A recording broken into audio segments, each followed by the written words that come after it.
Hello, everybody. I hope you can hear me. It says you can, but okay. First things first. We had a few problems yesterday. Most of them were technical problems, completely my fault. I'm working on fixing them now. Yeah. See, fixed it. Ah, damn camera. All right, here we go. Few questions that were asked. Let's go back to the first room here. I think you can still hear me. Yep. The cat, if you look at the far wall, you'll see the red Diablo statue. Go directly down from that, and you will see the cat sitting in front of the pillow. That's Rocky. She was my cat for 16 years. She died about a year and a half ago when I was in the UK. She was the grumpiest, meanest thing ever. Oh, look, tomorrow's show starts in 23 hours. But she was a really good cat. As far as the room, someone asked about the room. That was my old house in California. I love that house. If you look in the back on the back wall, there's like the pictures of all of us with Matt and Trey at South Park, the different versions of me in South Park in the middle, and then all the scripts for South Park are on the far side, which is all framed with the bottle of champagne that Matt and Trey sent us when we got nominated for the Emmy. So yeah, but that was my old house. And God, I love that house. And people have commented on the couch. Yes, the couch was amazing. As someone who's very tall, it's a very deep couch, so I could sit on it, and even my knees would be on the couch, which was great. I love that couch. But it is gone now, and I got a new couch. But here we are. We're back here. So like I was saying, we had a few issues yesterday. We will redo the 2 levels that we did yesterday, but not today, because the Retron 5, which is a new system I haven't used that much, it saves as you go. And for some reason, it won't let me go back to the main menu to enter a code to go back to the first level. So we'll start on the 3rd level today and then continue on from there. We will also, because yesterday wasn't recorded, because I didn't have things set up right, we will also redo some of the questions from yesterday and see how it goes. So it looks like my camera's still a little bit low. I moved it because it was looking down on me. Now it'd be nice if it just looked at me. Ba-bum. Okay, that looks a little bit better. Okay, where are we at? Good morning from Italy. Hello. It's good to see Zoltar Lords here today. Still trying to get into the good graces. Yes, the open floor plan was the plan for the house. When I first moved in, that whole space was 6 different rooms, and I had them gut it, and we opened the whole thing up and put the kitchen used to be where the couch was, and we moved it out and built the whole new kitchen out there and all that. What the people that bought it from me did to it is awesome. They did all the things that I wish I could have done when I was there, but I couldn't. But I love that house. Really good house. It's in Southern California in Orange County, where I was born and raised. But all gone and faded away. No. Okay, let's see where we are at. Because I changed the thing, you can't see the shirt, but we'll show the shirt of the day here. Here's the shirt of the day. My people's skulls are perfect. It's my tolerance to idiots that may need work. I may need to work on. I like my son, do not tolerate stupid well. We mostly make fun of it, but it's a true fact. The game we'll be playing on today will probably just be doing levels 3 and 4 of Lost Vikings. The credits that are running right now are all the people that worked on it, and the credits directly from the game. I claim no rights or ownership to any of it. It is a game I worked on, and obviously Blizzard owns it all, and we'll talk some more about that in future endeavors. To answer the other question, is someone asked if we're going to be playing like all the games. So here we have Rock and Roll Racing. We have Death and Return of Superman. We have Blackthorn. And we have Justice League Task Force. And we have one more. Where did I put it? One of the things. You turn off the lights and then you can't see anything. Oh, and then we also have the Sega version of Lost Vikings. And the reason we have the Sega version of Lost Vikings is because there's 4 extra levels in the Sega version of Lost Vikings than there are in the Super Nintendo version, because Sega wanted some exclusivity in their version. And the cool thing about those levels is I not only laid them out and did all that, but I also got to program them. Pat Wyatt tutored me in writing in the scripting system that they had written for Super Nintendo, and watched over me while I pieced it together. But learned. I was able to do the 4 levels completely, lay them out, program them, set them up, and all that stuff. So that was a lot of fun. What pets do I have now? I have no pets now. Unfortunately, Bean, which was my last cat, died on my birthday last year in the UK, and that one was tough. He was 13, and his system just stopped working, and it would, like most cats, his kidneys gave out.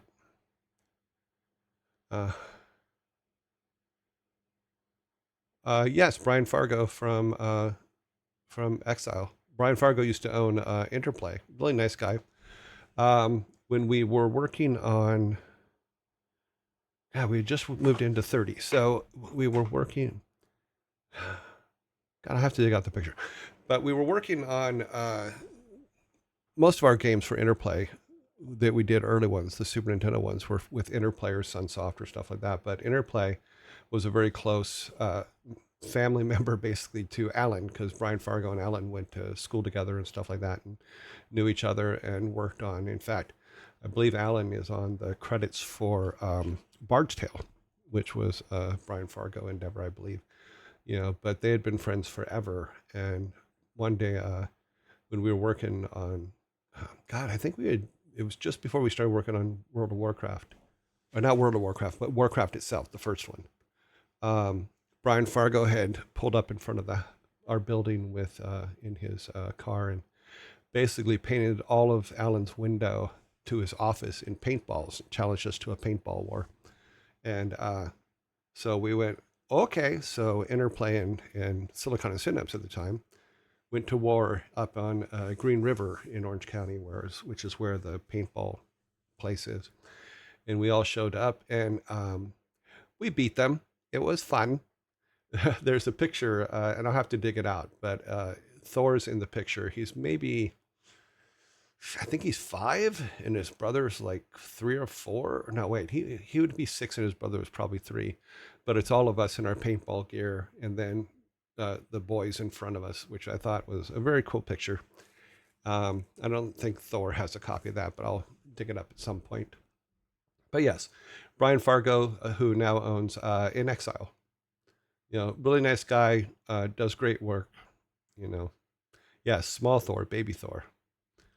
Okay, let's see, where are we at? But all of these guys are, this is everybody that worked on everything. We were all there. We were all having fun. There's both Interplay people and Silicon and Synapse people here on the list, of course. And it was just lots of fun, lots of things to do. So let's go over to the game. Thor has a bro. Yes, Thor does have a bro. His name is Damien, and he's a cool kid. Like a cool kid. They're both in their 30s, but I still call them cool kids because they're my kids. So they just have to deal with that. Okay, so here's where we were when we left yesterday. Like I said, I have to figure out the Retron 5. And basically, my understanding is that I have to do a factory reset in order to go back to the first levels of games that you've already played, which I think is kind of weird, but I have to do a little bit more research before I do a factory reset. So I'm going to we're going to play through this level and the next level, and I think that'll get us out of the spaceship levels, and then we'll go from there. And then maybe tomorrow we'll go through back through the first 2 levels if I can figure out how to reset them. You know, because it's not it won't let me go back to the main menu. Ah, and look, I'm a moron. I can't remember how to play the game. Come on, thank you. I don't have to do that on. No, I tried the hard reset and all that too, but I may have to I think you have to clear because of the way the Retron 5 works. You have to have the cartridge in, but it does download the game into the system while you're playing, is my understanding. So you have to do a pin in the back of the machine reset in order to clear that cache out. And then you can go on. But I may misunderstand it. Like I said, I have to read up on it and see what's going on. Doop, doop, boop, boop, boop, boop. Can he do it? Yep.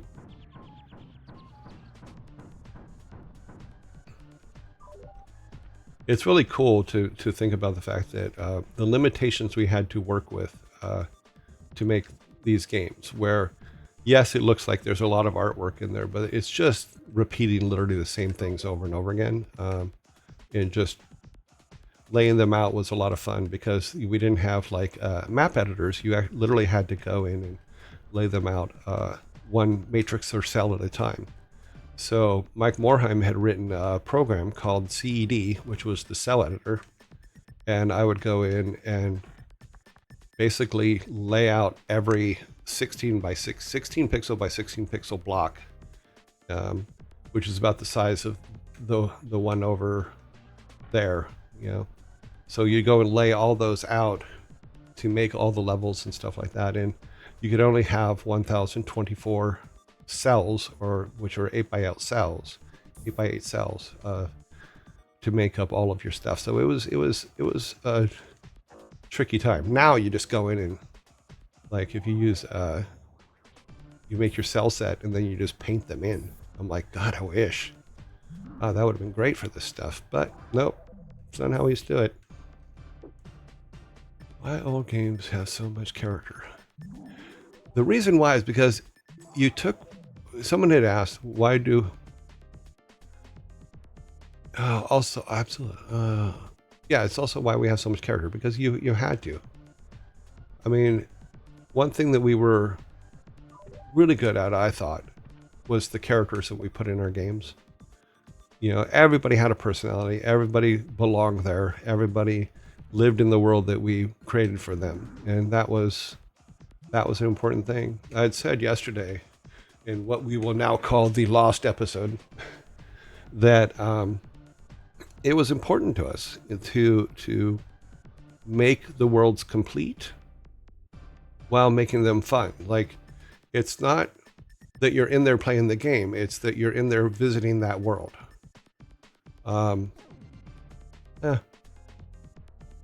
So we were, it was lots of fun.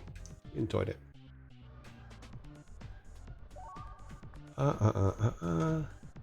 Today, if you've noticed, I'm not as afraid of empty space as far as sound, because yesterday I was just babbling like there was no tomorrow, you know. So hopefully we'll do it here, and then we'll go through some of the questions from yesterday and then see if any new questions show up. Come on, Eric.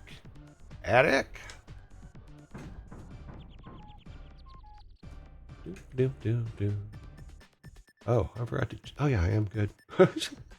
Like, I thought my mic was off for a second. I'm like, oh great, good job, dude. Last episode.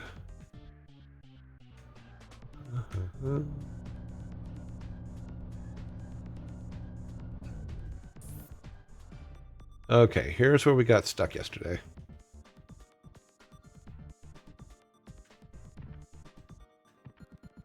This guy killed us so many times yesterday. So I gotta be quick and jump. Jump and jump. Okay. Did it. Get the super bomb. Step off. Yes. Wahahaha.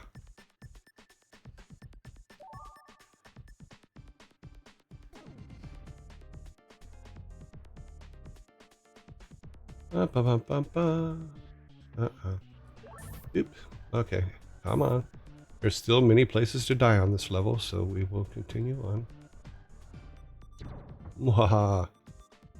Baylog, bring your arrows. Dink. Okay, we gotta time this just right. I want both of them.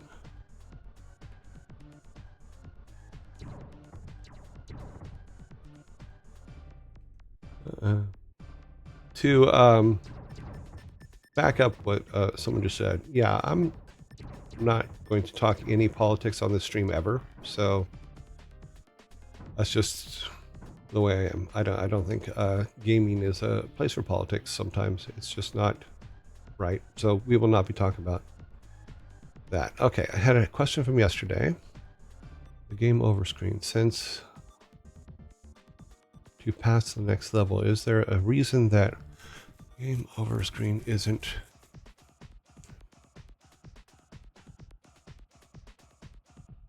Yes, someone asked that same question yesterday, and the reason why is because we wanted to give, in my opinion, and Alan and them may have a completely different take on this, and that's fine.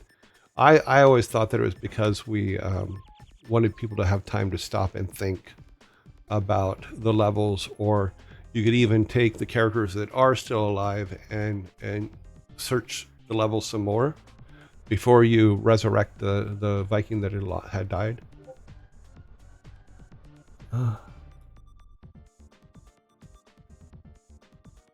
Okay, I got dibs on his helmet. Okay, but I get his boots. Yes, that said boots. It's greater to have such. It's great. It is great to have such great friends. Yes, it is. Okay, let's see. There's a question over here. Let me pull this real quick. I have Discord running on the other side of the screen here. What's your opinion on remaster, remake old games that you would like to see? One of Lost Vikings. You know, the thing about Lost Vikings in particular, I personally would not want to see it remade. I'd like to see it re-released. In fact, like I said yesterday, I think you can actually play it on PC in Blizzard Arcade, which I think is great. And what had happened there was years ago, Interplay had gone public and Titan had bought them.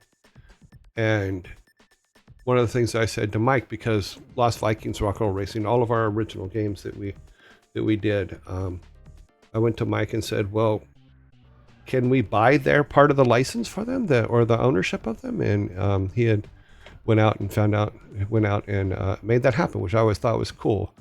And he had asked me at the time, he goes, why would we do that? I go, because we would own every original idea we ever had. And I always thought that was cool, because Lost Vikings was our first original idea. And it's just it's a really soft spot in my heart for it. So yes, go ahead and remake it in games you want, but I will, and for the new world, the new kids, all that kind of stuff. But I personally like the originals better, because there's a really soft spot in my heart. Why are the Vikings in space? Okay, well, the story is, and unfortunately with the Recon 5, it didn't play the intro, so I may have to make a video recording of the intro to play. Is the Vikings are taken from their home by a spaceship.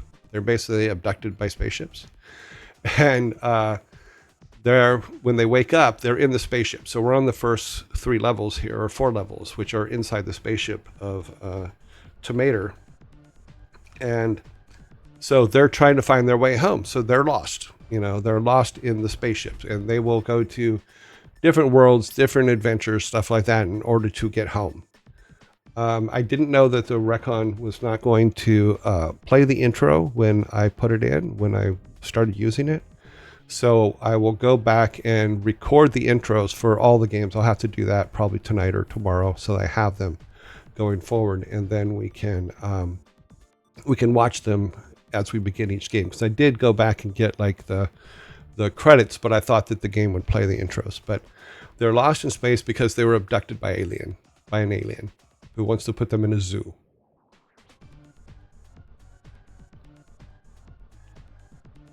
As far as emulators, I've used emulators from the very beginning. One of the cool things that I thought was great about my brain went back, SNES development, was that you could burn EPROMs of any game you wanted to try and test and stuff like that and see how they worked and all that. And I really enjoyed that. That was a lot of fun. And EPROMs were just these little chips that had a little window in the top of them. You could burn the game, the Super Nintendo game, into it, and then you had a card that you could put in your Super Nintendo that held that EPROM. And then when you were done playing that game and you wanted to put another one in it, you would literally just put the chip in a little light box, or you could put it in the sun, and it would erase that chip and you could put a new game on it. So that was always fun. But sometimes emulators are all you got. Because some companies no longer support their games or stuff like that, or the companies that made that game no longer exist, and that's sad. Okay, let's see. How do we get through this puzzle again? Okay, we need to... Anybody goes down the elevator, they're going to die. I think there's a Olaf thing. Yeah, I think Olaf needs to go jump off this thing. You're doing well today. I hope you're doing well today. I'm curious.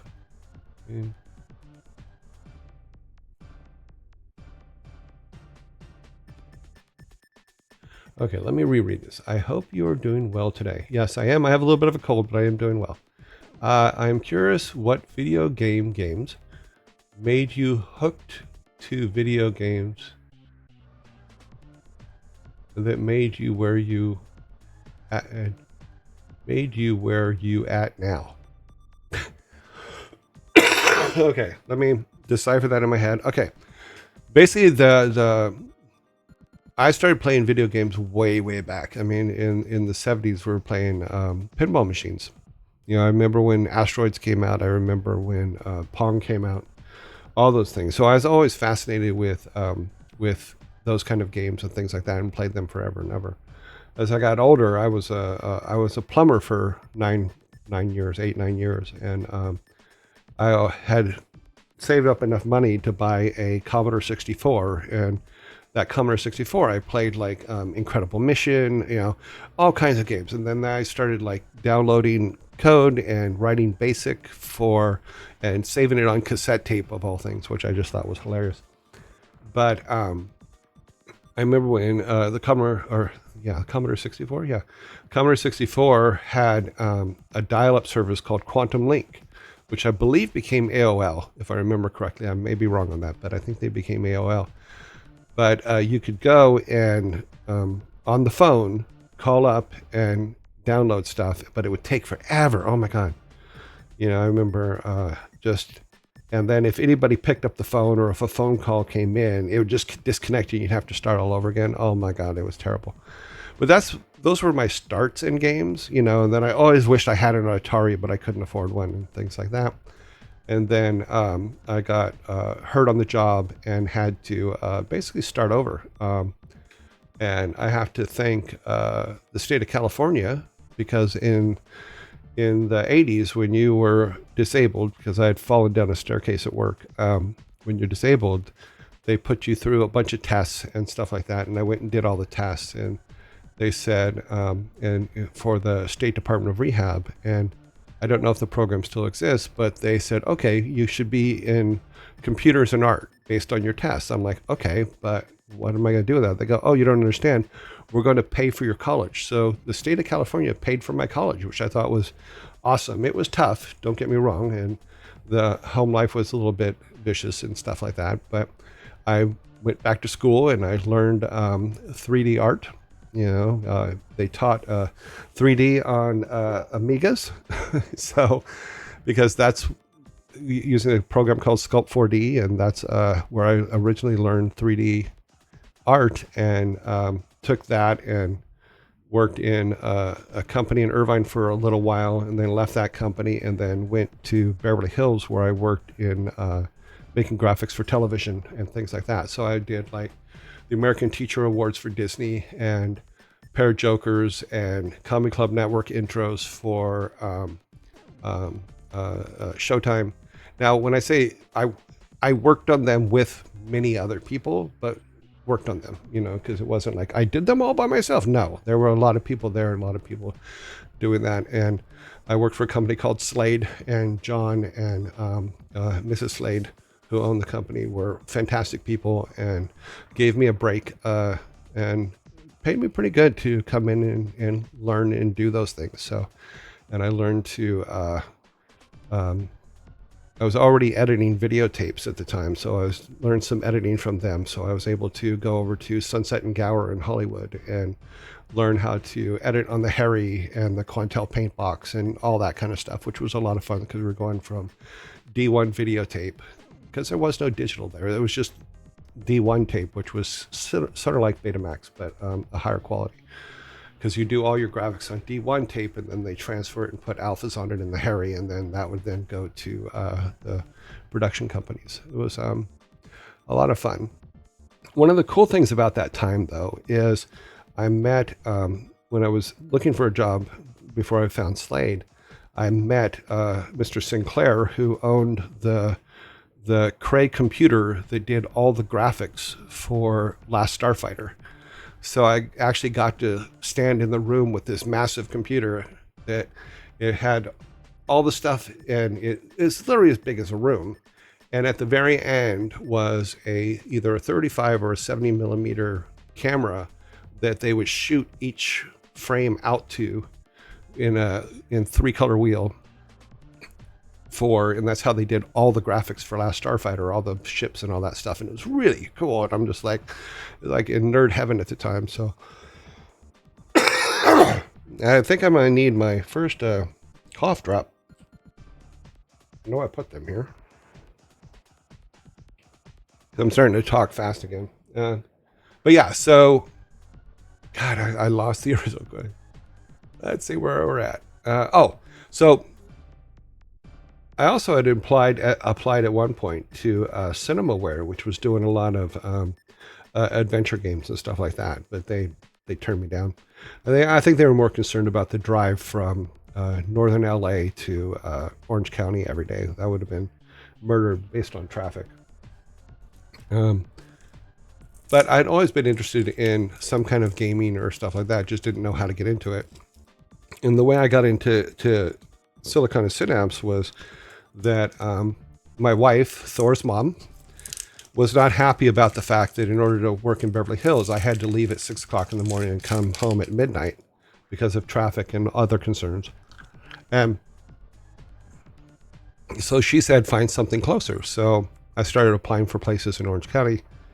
And that's how I met Mike and Alan and Frank. And they needed someone to come in and build the cars for rock and roll racing.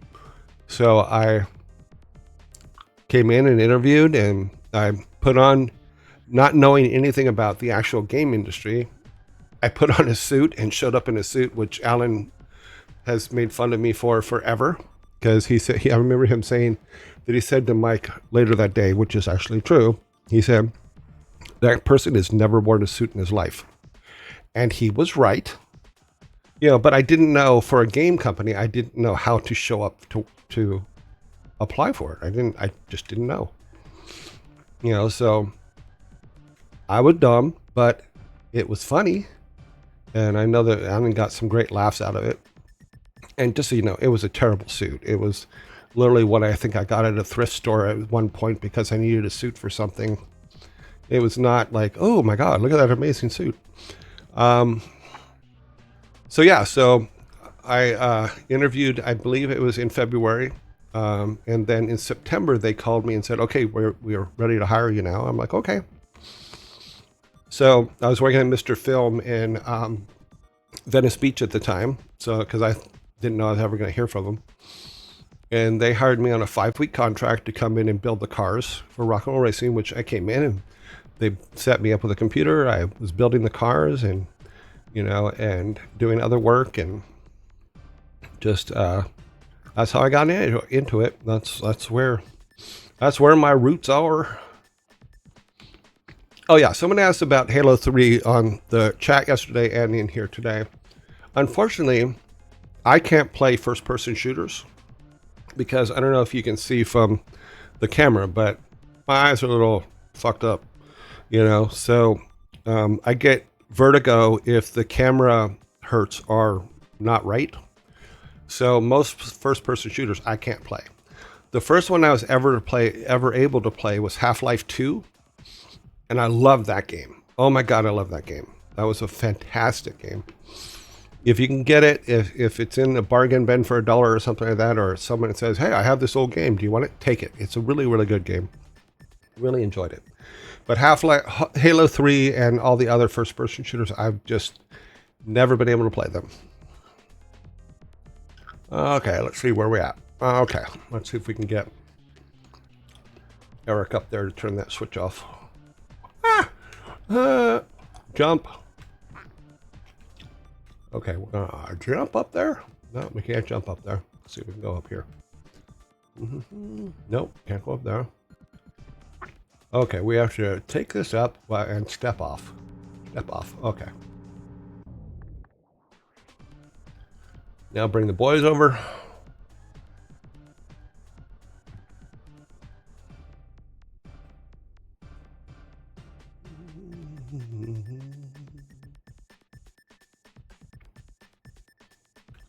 Okay, let's see where we're at over here before I bring them down.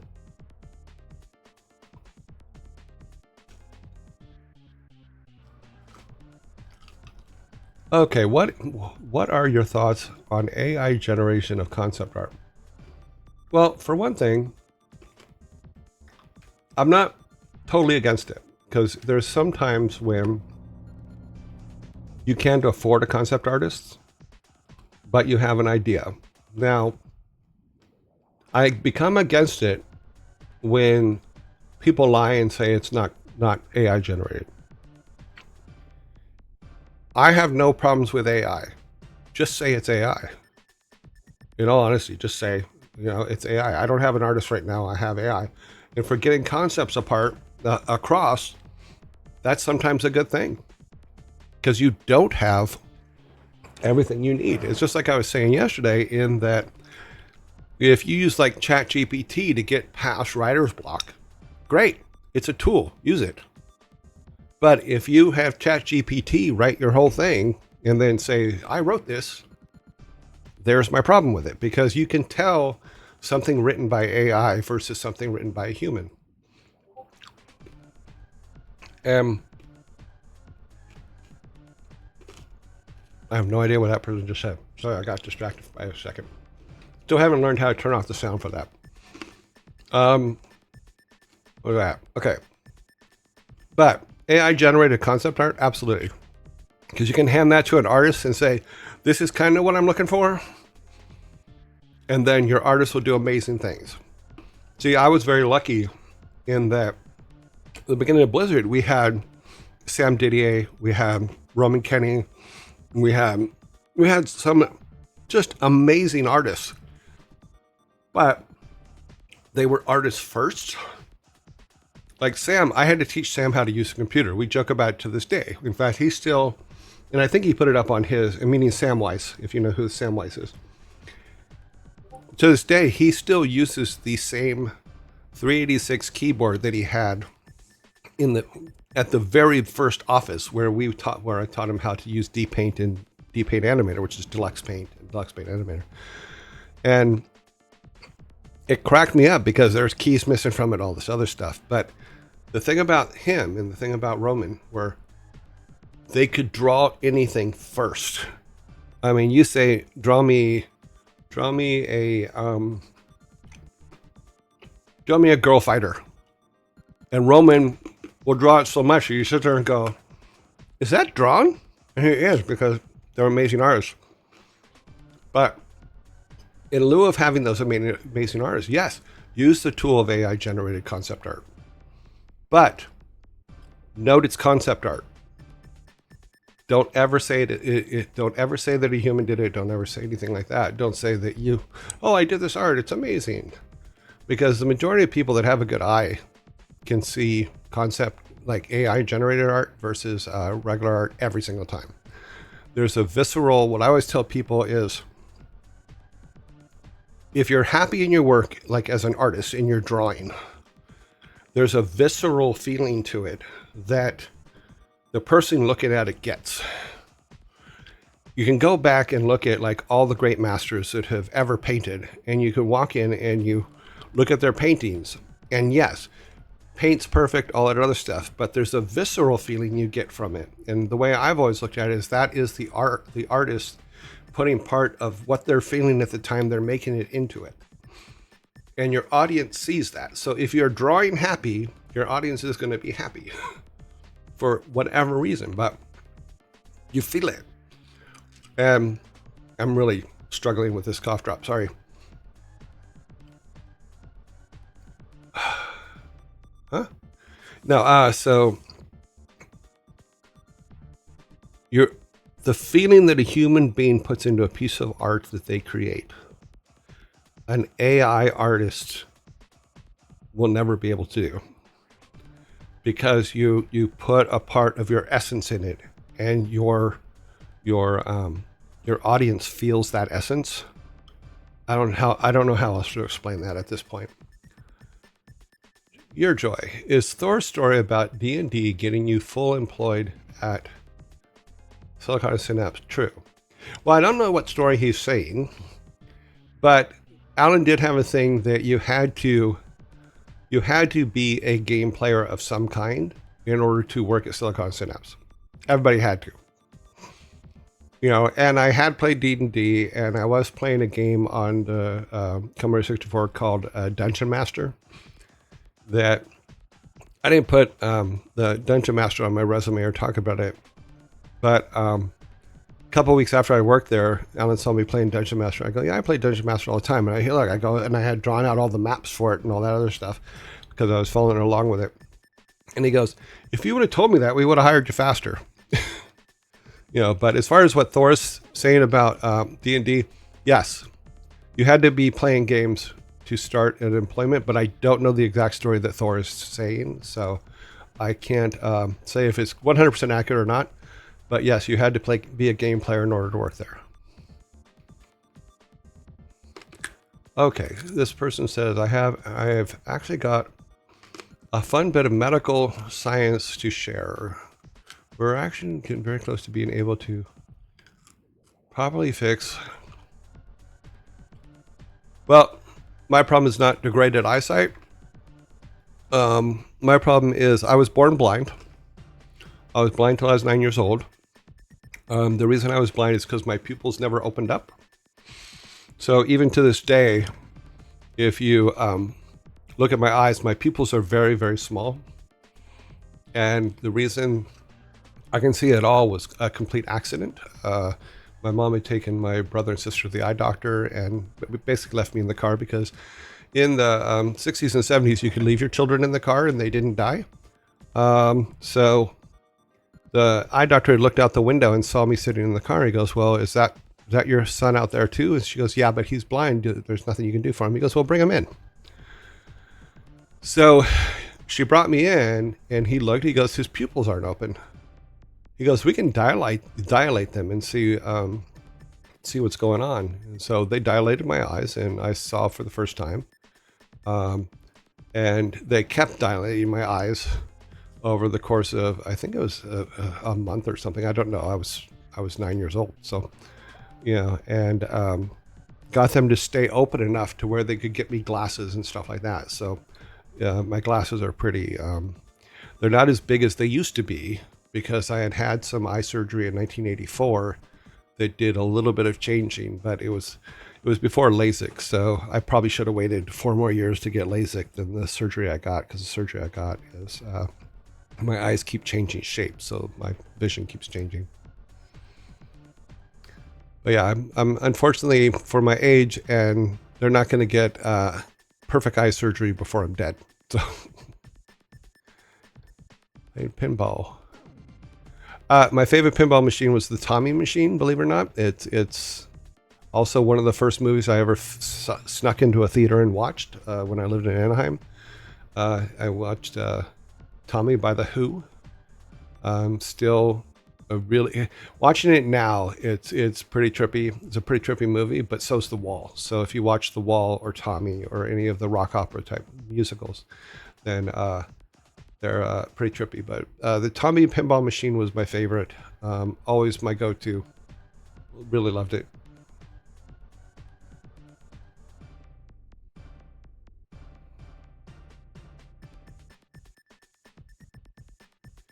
Yeah, that was the Dungeons and Dragons. Someone asked, the story is that you were working on your D&D stuff and they saw it and said, "Hey, why didn't you say that?" Yes, they basically I was working on some puzzles and stuff like that were because I was playing Dungeon Master. I was using that as a guide for drawing out some maps and stuff like that. Oh, that was a story. Okay. Yeah, he's mixed two stories, but it's okay because it is factually true. Dungeon Master, love playing on the Atari. Yeah, I didn't have it on the Atari. I had it on the Commodore 64. So Dungeon Master was a fun game. There was one area where you could generate levels by killing a bunch of monsters, or a bunch of, I think they were mushrooms inside one room that kept regenerating, but it was a fun game. As I came in.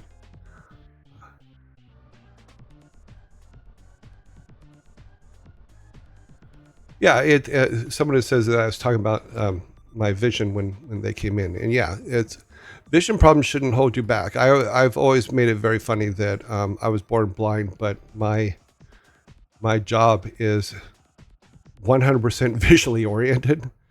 You know, everything I do is for vision. I mean, I'm a video editor. I'm a graphics creator.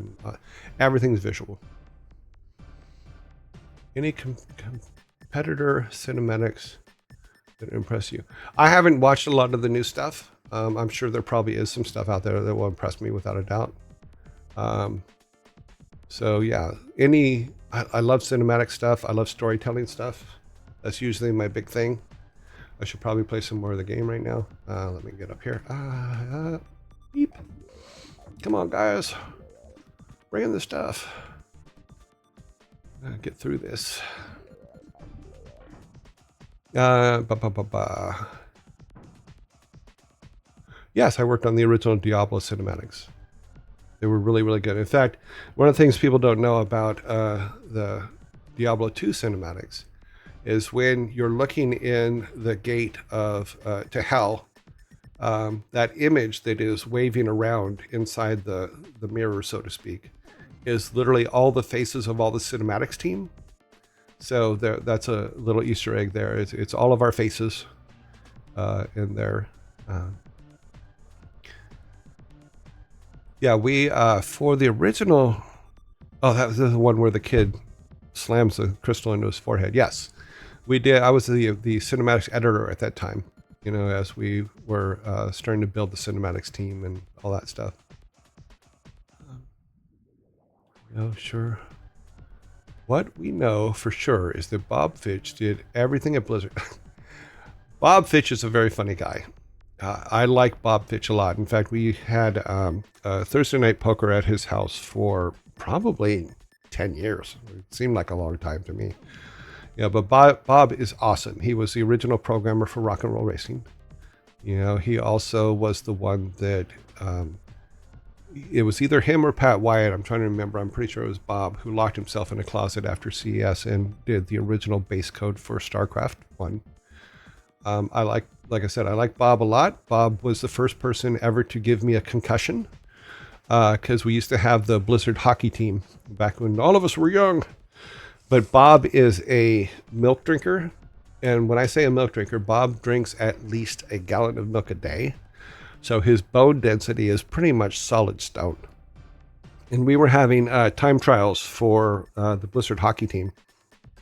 And we were doing it in the parking lot in one of the Irvine parking lots.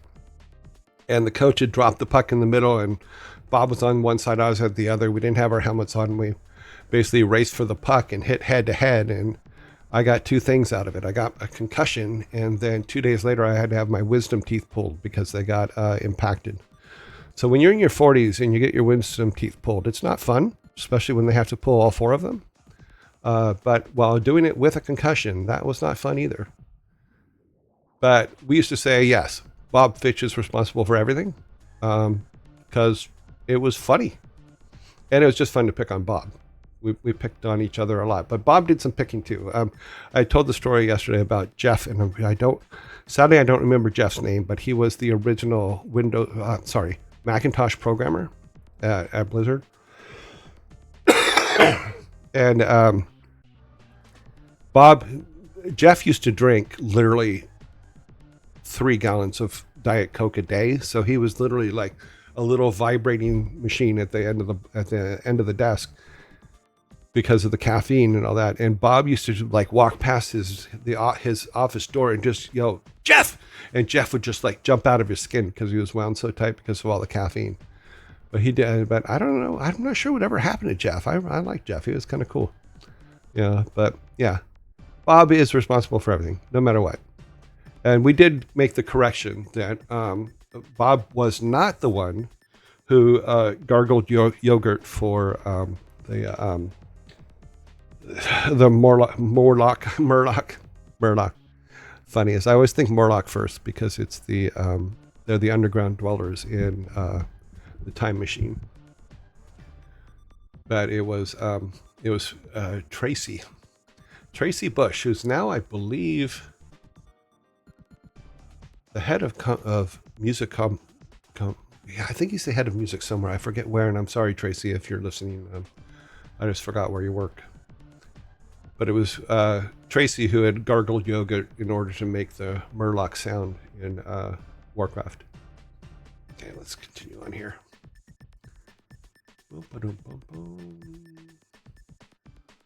Nobody has the yellow key. Where's the yellow key? I forgot to jump over and get it. Oh, that's not fun. Let's do this. Ah! Shit. Oh, I'm so stupid. Okay, let's see. What do we have over here? There's doop. What's your favorite dinosaur? Really? The first one that comes to mind does this. Yep. Yeah. That's my favorite dinosaur. Although I do watch on my Plex system, because I collect movies. It's the one thing I do collect, and the one thing I do is I collect movies and TV shows. And then I keep them on my Plex so that I can watch them whenever I want. And I do have all seasons of Dinosaur by Jim Henson, which, I don't know, I always thought it was a good one. It's like, not the mama. So I think the Yep is from the original Land Before Time. And I like the first one a lot. The rest of them, I'm just like, no, let's go back and watch the first one. Remastering, we answer that. Why? Answer that. We're lost because they're in space. Yeah. They're in space because they're lost. Yeah, good. Yeah. Okay, let's see. Let's go back to yesterday's questions.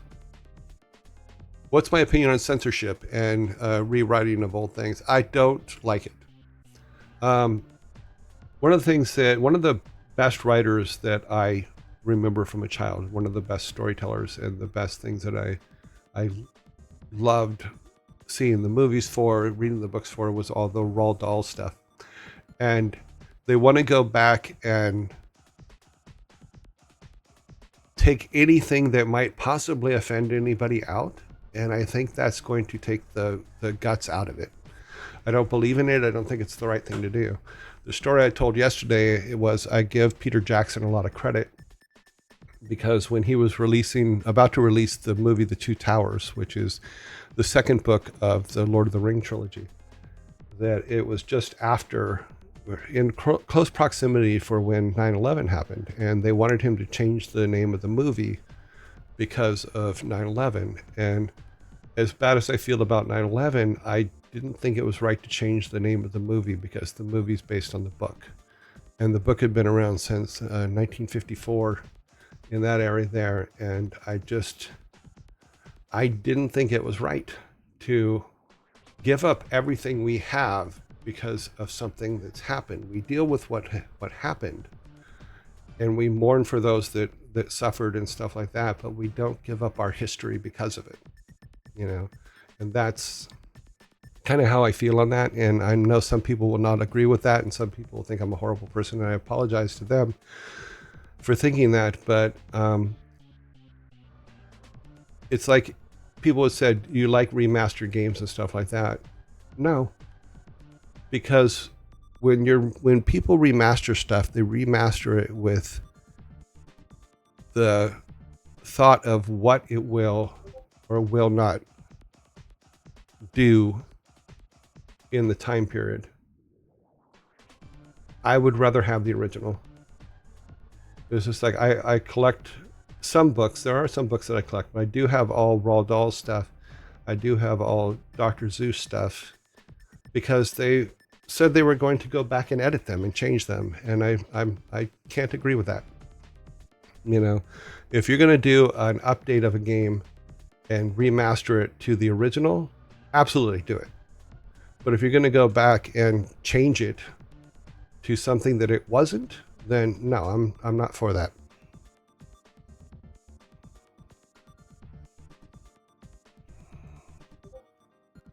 Sorry, I'm sure people are going to be pissed now. Sorry. You mentioned the Blizzard philosophy. We don't release a game before we're satisfied with it. What happened to that way of thinking? Well, the original 20 of us 100% believed in Lost Vikings is a perfect example. We were trained to never, because you couldn't, never release a game that wasn't complete. Because on Super Nintendo, you couldn't. If you put a game on a Super Nintendo cart, that was it. There was no patching it. There was no doing anything to it. There was nothing.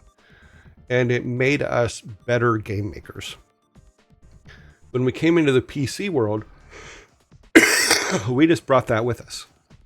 And we said, okay, we're not going to release a game ever that isn't ready. And we got very, very lucky because Bob Davidson and Jan Davidson, who bought us and made us Blizzard Entertainment from Silicon and Synapse, said we were the ones that could decide when a game could be released. He would not ever force us to release a game that we didn't think was ready. And that is a motto and a creed that we kept with from the beginning days all the way through to, I would say, probably around, 2014, 2015. And it's because of influences like Bobby Kotick and stuff like that, where it was just like, no, you will release a game no matter what. There was very much a feeling that we were going to be forced to release games that we weren't happy with. And what we found out in the early years was when we just told people, look, it's not ready yet. When it's ready, we'll release it. They respected that. And when things did come out and they did have the Blizzard logo on them, they would buy them like there was no tomorrow. A perfect example was between Warcraft 3 and World of Warcraft. When we released Warcraft 3, we used to have the signing parties at midnight at Fry's down the street, the Fry's Electronics down the road from Blizzard. And we released Warcraft 3. About 3,000 people showed up, and we signed boxes for about 3 hours, and it was great. But when WoW released a couple months later, over 7,000 people showed up, and we signed boxes till 6 a.m. and talked to people till 6 a.m. We had sent people back to the office because Fry's had run out of games, and we sent people back to the office to collect a bunch of boxes because we had some for the employees, and then brought them back and let Fry's sell them so that everybody that was there got a copy. And it was an amazing time. I mean, because people trusted the logo and trusted who we were as game makers, we sold more copies than anybody had ever sold before. And a lot of corporate people now want today money. They don't want tomorrow money, even if tomorrow money's better. It's funny because what it just reminded me is in my psychology class, they talked about the marshmallow test. And the marshmallow test is this, is you can put someone in a room, say a 9-year-old, and you can put a marshmallow on the table, on a plate, of course, so it's not dirty, but you put a marshmallow on the table and you say, I'm going to leave the room. If you don't eat that marshmallow for 10 minutes until I get back, I will give you 2 marshmallows. And you can find out about a person when you leave the room. Do they eat the marshmallow or not? My problem is in my point of view, in my perspective, most corporate types eat the marshmallow. They don't care about the 2 marshmallows later. They care about the 1 marshmallow now. And that's just not the way we thought. It was about making the best game that we wanted to play ever. It wasn't about, can we make a ton of money today? It was about, is the game right? And over the years, with different people coming in of different levels of the company, different backgrounds that aren't in gaming, because there were a lot of people that weren't in gaming before that were brought in. It was about releasing something every quarter as opposed to releasing it when it was right. So that's my opinion on that. I think that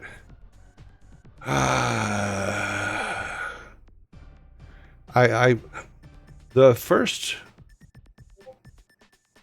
BlizzCon I didn't go to was the one where they announced the handheld for Diablo. And yeah, I wouldn't have been part of that.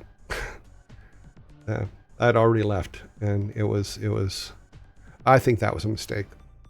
Because the people, when you see, and I've tried to explain this to companies that I've been to after that, I go, when people see your logo, like when they see the Blizzard logo, there's an expectation there that you're going to give them the best thing you can possibly make. When you see other logos, and I'm not going to say any particular company, when you see other logos, you go, I might buy that. But with Blizzard, it was always whatever they're going to make, I'm going to buy. And I think that's diminished. In the old days, we used to go to E3 and CS and all that stuff. And we had gotten in trouble once because we were sitting at lunch talking about the games we had seen at the show. And some of them weren't great. But someone from one of those games was at the table next to us and got very offended that we had said horrible things about their game.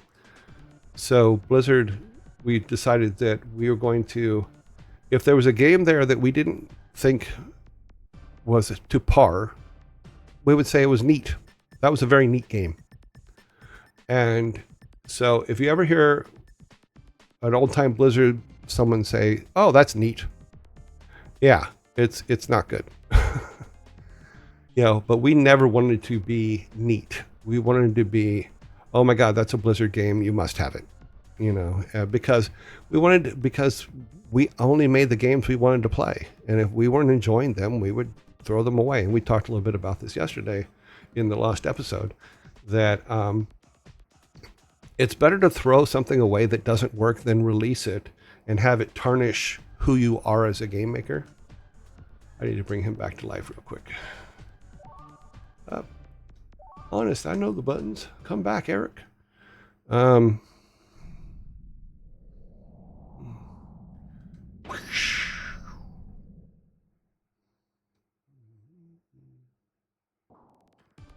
Okay, okay, we're gonna go here first. Doop, doop. Doop, doop, doop. Get the tomato. Die again. Eat the tomato. That was a waste of time. And jump.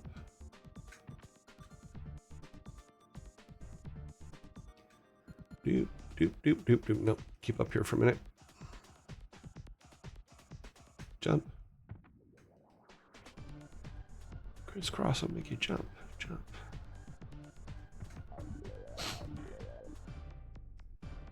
Do, do, do, do.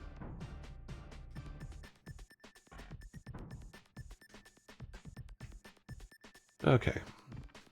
Is this an end one? Yep. Oh, that's funny. Oh, just to go in. Ha ha ha. This is a shortcut? No, this is death. Ah.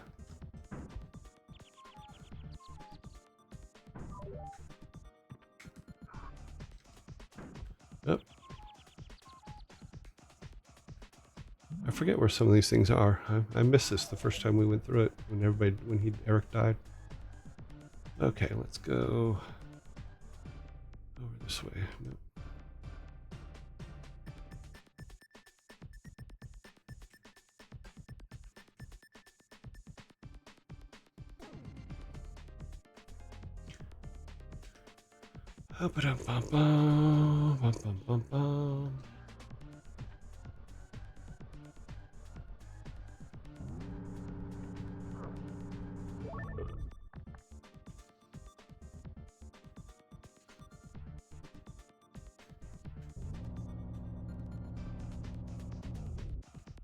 I'm standing by the table during dinner and I'm singing.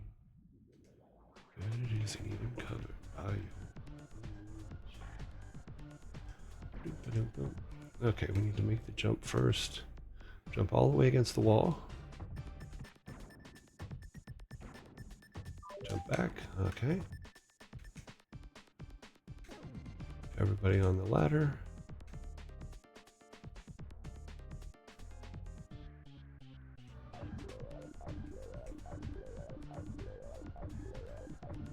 Nope.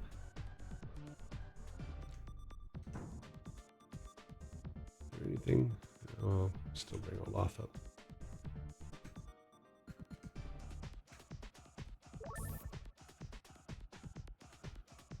Oh wow, cool. Okay. Well, is there anything there? No. Okay. Boop, boop, boop, boop. Bump, bump, bump, bump, bump.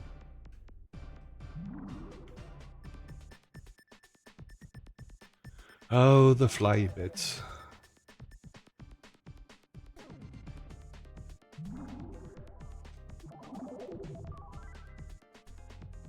Let's get everybody to the end here. Come here, Olaf. Okay, so I need to remember, can he jump all the way? If I remember correctly, yep, that's where I screwed up. Ah! Let's go back to talking. Let's see.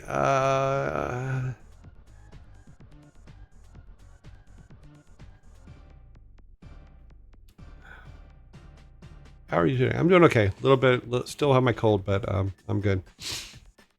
I don't know what's going around, but if you get it, it's basically snot forever. You know, it's a long one too. It's not like it just goes away. I sent questions by the email. Oh, okay. I need to check email on the other computer. I'm not sure what would happen if I exit out of this computer. I will try to get the email ones later because it's on the. I have email on the other computer. I haven't put it on my streaming computer yet, which I probably should do, but I have not done that yet. I didn't play the Game Genie. People are asking questions about the Game Genie. Are there any cheat codes? There are cheat codes available for Lost Vikings. I believe they're all still the same cheat codes. I think that I was looking them up earlier because I was trying to find one to go back to. GameFAQ has a list of the cheat codes. That's GAMEFAQS. GameSpot. Because there's a list to all the cheat codes, including the ones I believe that are on. Yeah, there's the Japanese version. Here's the all the different versions. I think it even has the ones for the Sega ones, the extra Sega ones.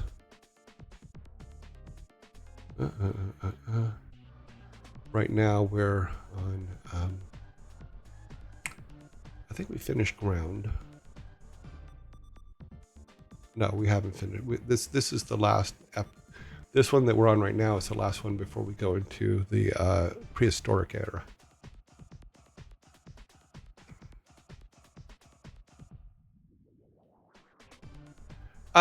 Someone's asking, are there any games that I'm hyped about in the future? Right now, no. I have a couple iPad games that I play every day, and it's funny because a month or so ago, one of them said, "You have played 1,400 straight days." I'm like, okay, so apparently I got an award for playing 1,400 straight days. But I think I blew that when I went on vacation a week or so ago because my iPad didn't have internet connection and I missed a day. So I'm not going to make it to 1,500 straight days. But I think the game that I played the longest is probably Diggy's Adventure on my iPad, where I'm in the, let's see, what level am I on?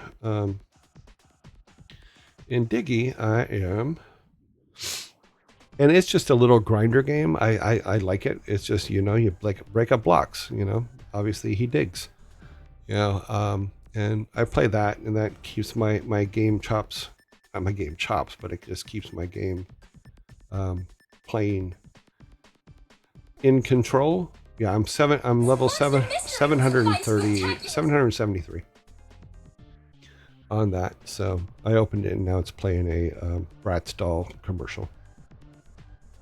So, Monster High dolls commercial. Yeah, I'm level 773. I play that every single day. I've played that every single day for over 10 years. And then the other one that I play, well, I wouldn't say play, but I just go in and do the basics on, because that's what I like about the game is Township, or I have Township and I have a big thing. My goal is to be able to open up every single block, and I think I only have about 15 blocks of land left to open up, and then pretty much I'll be done with it. But that one I've been probably playing for about 4 years. No, maybe 5 years, because I started it just before I went to the UK. Yeah.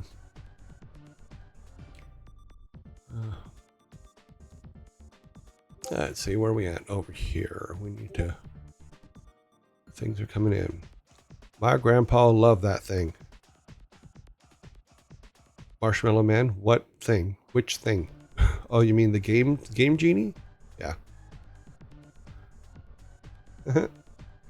I guess it's Grandpa's there. He goes, Grandpa, I'm not that old. I understand the need for, someone's asking, what do I think about ads in mobile games? I understand the need for them because there's people like me out there, and yes, I've played Diggy for over 10 years, but I have never bought anything in Diggy. I've never actively spent a dime in it, but I'm glad that the retailer is making some money from it, and I'm assuming they're making some money from the ads, and that's fine. I have no problem with that. It's part of how it is. It's part of how the game industry is you have to make it. When you make a game, you still need to make some money on it, and if it's a good game, people will play it. But I'm not against ads. Nice. Looking forward to the stream. I do not think the channel for YouTube is the same as the Twitch browser. Switch. It possibly is not the same. Right now, I had both of them working last night. I don't know if the YouTube channel is working. Let me look here. It probably is not, because that's usually how my luck goes. View your channel. Survey says, yeah, you go to live. Nope, nothing. Last night's is there. My little 20-second or 45-second check is there, but today's episode is not there. Is the button on? The button's on. Look, Nice green button up there. It's on. Hopefully, the Twitch one will record today. Or is recording. Like I said, I tested everything last night, and it looks like it's on, but I don't know if it's recording. So I guess we're going to find out when I exit out at in an hour and a half or so, or in an hour and 20 minutes or so. Okay, let's bring Eric back since we decided to kill him. We didn't decide to kill him.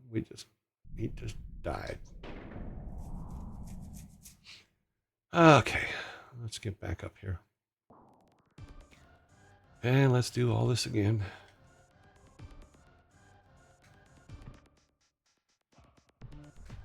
No, it's funny because we make the games, and then you'd be surprised how many people, after they're made and they're out there, don't play them for a while, don't play them for a long while. If someone asked me, well, what do you mean you haven't played the game for 30 years? Because I hadn't played it in 30 years. There was no reason to. We were busy making other games. It's not a bad thing about the games or any kind of knock on the games. It's just that you're working 16-hour days to create the next game that you kind of don't look back at the last one. And that's sad. Because a lot of games, that's one of the reasons why I wanted to get in here and replay the old ones, because they were fun and worth it.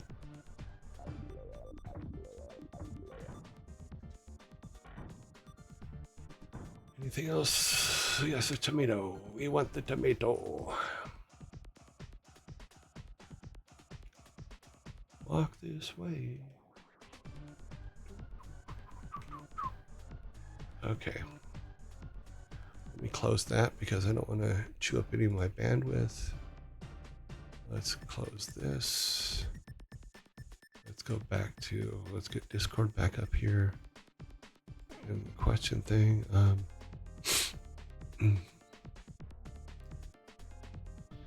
Let's see, what does it say? To expand on the ads question, what if the ads lessen the experience?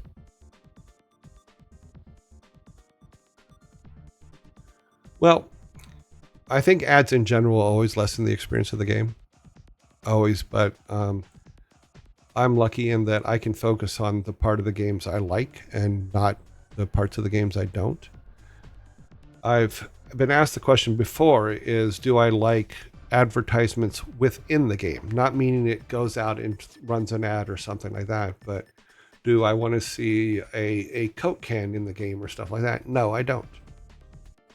And the reason why is because for me, having that stuff having real life products intrude into the game space, the game world space, doesn't work for me. It's not something I like.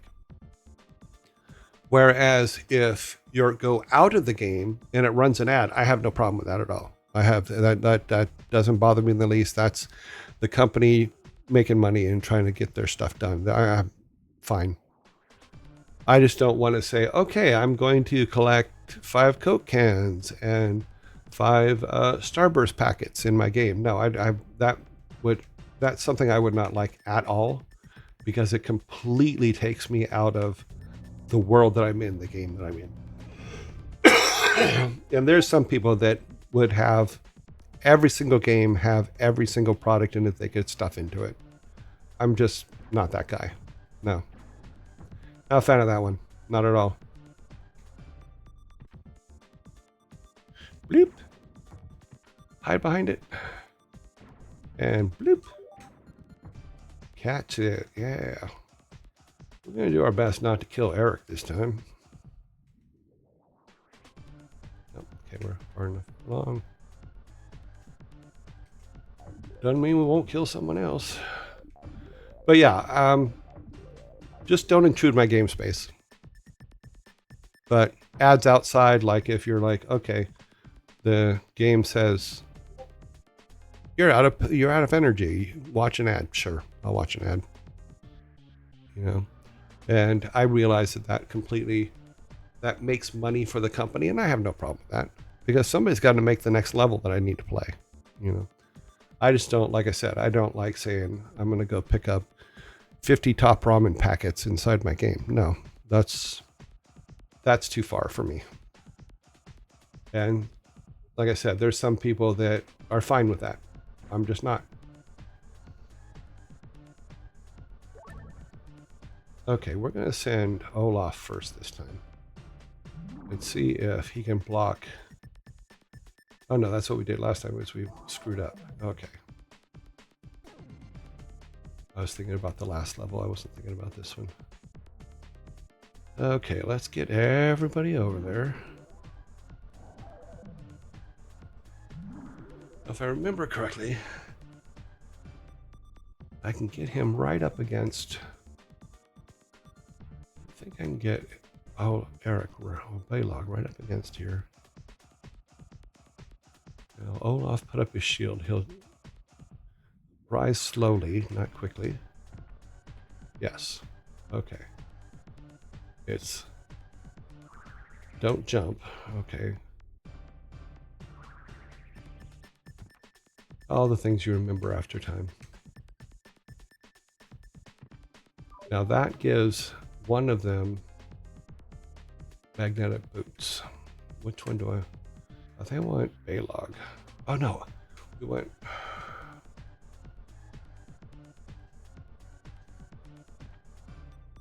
We want Olaf to have the magic boots.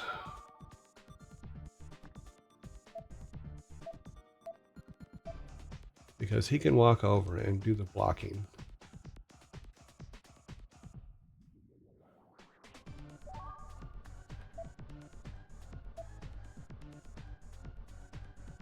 I forget how to use it. Okay, use it. Okay.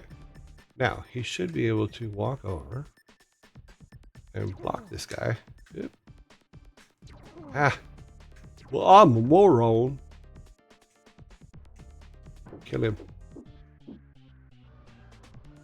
Okay, everybody lost one. Okay, but he's got magnetic boots. Now he can walk forward and block this guy. While we come back here and get him to run. Ah, damn it. Almost made it. Panicked. Okay, let's see. I was wondering why the different in game design over the years. Do you think today's game? Do you think the expectations have?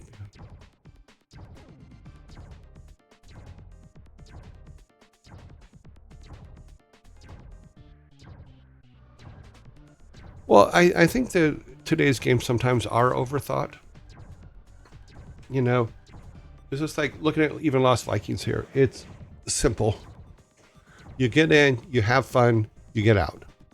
I like those kind of games. Those are the kind of games that I've always played. Those are the kinds of games that I've always done.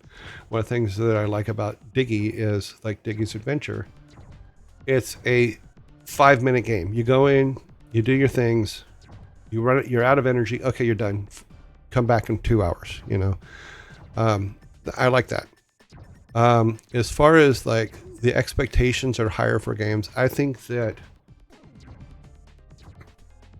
in my opinion, the industry is chasing the last hit, not looking for what players think is cool all the time. And what I mean by that is one of the things that I really liked about working at early Blizzard and stuff like that is we played everything and then had discussions about why what we were playing was cool and why it wasn't. And we took all the things that we thought were cool and put them in the game. We also listened to ideas from everybody. So I could have an idea and people would actually listen to it as opposed to just go, oh, that's just Jerry Ray, who cares? Yeah. If they didn't listen, I would get all grumpy and give them a look, but that's another topic for another day. But yeah, I think that,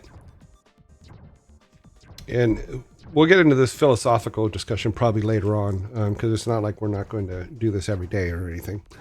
I am not a firm believer in chasing metrics. I'm a firm believer in playing the kind of games you're making and figuring out what's fun and what's not, and then making a game based on that, because some of the biggest games in the world and the biggest IPs in the world were created by Blizzard. I'm not saying that as an ego. I'm just saying it's because we made great games. And those are still going today, almost 30 years later. You know, Warcraft has been around since 1994. That's when we released it.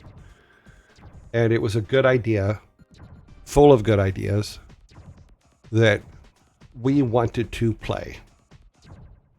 And I'm hoping that every developer gets the opportunity to make the things that they want to play, not make the things that someone's forcing them to make.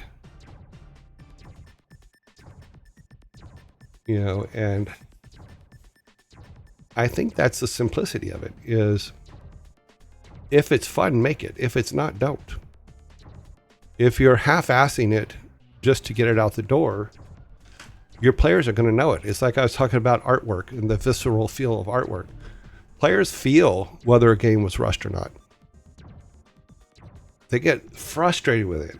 I mean, I think that there's some pretty stark representations of that out there in the world, you know, and it's sad. Because if you would have taken the time, say you add 6 more months to development, yes, that's expensive. But if you, for that 6 more months of development, you get 10 times the profit, was it worth it? You know, you want people to open your game and go, oh my God, I love this game. You know, this game was crafted right. This game was crafted by people who want to play great games and want to make great games. Because right now, for me, someone had asked if there was any game that I was anticipating. No. And the reason I'm not anticipating any games, because they're coming out on a treadmill at this point. And none of them stand out to me as something that I want to spend money or spend time on. And that's sad. You know, so yes, I go back to the littler games, because some of the littler games, they took the time on them. That's where the gold's going to be found, is in the people that didn't rush it out the door.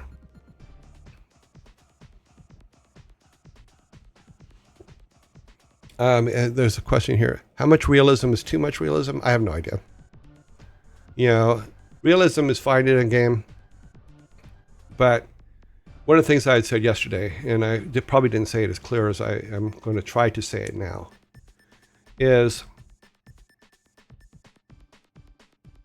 if your game design is completely separate from the genre that you make it in, whether it's an RTS or an adventure game or stuff like that. Your game design should be about what the story is. Is the story right? Are the characters developed right? All that kind of stuff. Is the world that I want to create them in right? Then you can take that design and say, okay, this design is better as a first-person shooter. This design is better as an adventure game. You know, things like that. To me, whether it's, if you're going for full realism on the artwork and all that other stuff, fine. You know, you're going to cut lip or tip cup level of artwork on it, fine. It doesn't matter. Is the game right? Does the story make sense? And is it together compelling? Hey, Yearjoy, would you plug your YouTube channel? It doesn't seem to be the same name as your Twitch channel. Okay, I'll have to figure out how to do that. It says, would you plug your YouTube channel? How do you do that? Let me go back to it because I closed it because it didn't seem to be doing anything. Is it actually playing? If someone could tell me if it's playing on YouTube, that would be great. View channel. It says there's nothing there. God, I hope we don't end up in, what is its name? Oh, I don't think I gave this a name. That may be completely my problem. So, though my son is one of the biggest streamers in the world, I am not. You know, he is brilliant at this stuff, and he can probably whittle this thing out in about a heartbeat. But I'm going to make mistakes. I'm going to do things wrong. And yes, I am going to sometimes call him or text him late at night and say, okay, how do I fix this? You know, but we will get it. Has asking what your YouTube channel name is. Yes, I know they're asking that. I just don't know how to. Oh, it is Your Joy. It's Your Joy -WO3WB. Just type in Your Joy and you'll see my face with a camera. And I believe that's the right channel. And you'll see the little test stream I did last night on it. But for some reason, this current stream we're on right now is not showing up on there. So I need to look into that after this stream and see what's going on. So let me see if I can do this. Let's do a copy here. Maybe that'll help. That's where the YouTube one is. So I will learn. Upload and record home and blah blah blah. I have no followers. Okay, that's okay. That's fine. I can't tell. Oh, I have 11 subscribers. And as far as I can see on my monitor here, it's the stream we're looking at right now is not there.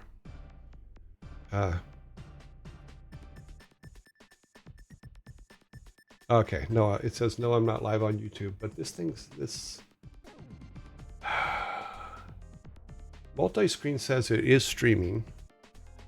What would happen if I turn the YouTube one off and on? Did you turn it off and on again? I'm turning it off. And now I'm turning it on. Survey says, refresh the YouTube. It says, you shall not stream. Yep, I did. I unplugged it and plugged it back in again and nothing happened. Go to live. No, it's, I'm a little bit frustrated with this because I did a lot of like fixing last night. Everything worked. I even did the little 20-second or 40-second test stream to make sure both channels were working. And I know it caused some of you guys some things, so because you're like, oh my God, he's streaming. No, I was not. But it's not, I don't know. I'm now at 42 subscribers. Wow, guys. I will do my best to try to get this to work tonight. So later on, after in an hour when I go off, sometime you're gonna see he's streaming again, and it's me testing this to try to get this YouTube thing working. What I'm using is I don't know how to pronounce it, ADAM multi-stream, and it's the little green lights are on. Everything seems to be right. All the codes were right, and like I said, it worked last night. Why it's not working at the moment, I do not know. Let me look here. It's using the main encoder, losing track 1, all that set right. Output is all set. Primary tube servers up there. Everything's exactly what it was last night. Maybe if I change that to that, maybe let's see what happens there. Did I just break it? I might have just broken it. Did I break it? Let's turn it off and back on again. That's right. I'm going to try to debug this problem live on stream. Isn't that exciting? You can put up your socials here. Oh no, I know. I just haven't added them. I will add them. For streamer of the I'm not streamer of the year. Believe me, there's people that have worked. I've been here 2 days. If for the voting and stuff like that, I'm asking you, do not vote for me. Vote for the people that have been working hard over the last year. You know, maybe next year, maybe not. Who knows? By next year, you might all just go, "Oh my God, he's the worst thing ever."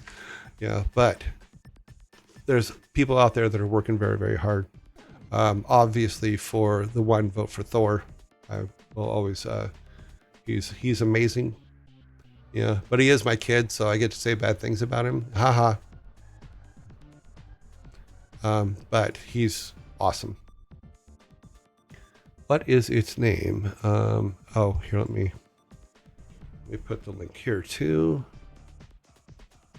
Put it on Discord. There. That should put. Okay, let me put it on general chat as well. It's the YouTubiest.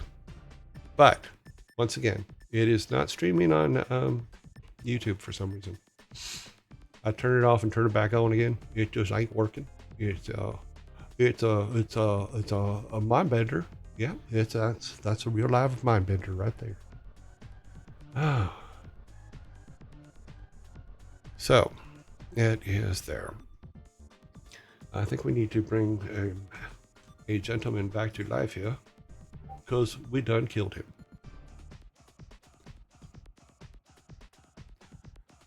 Can I pin that in chat? I did. Right there. It's right above where you said, can you pin that in chat? And it's right there.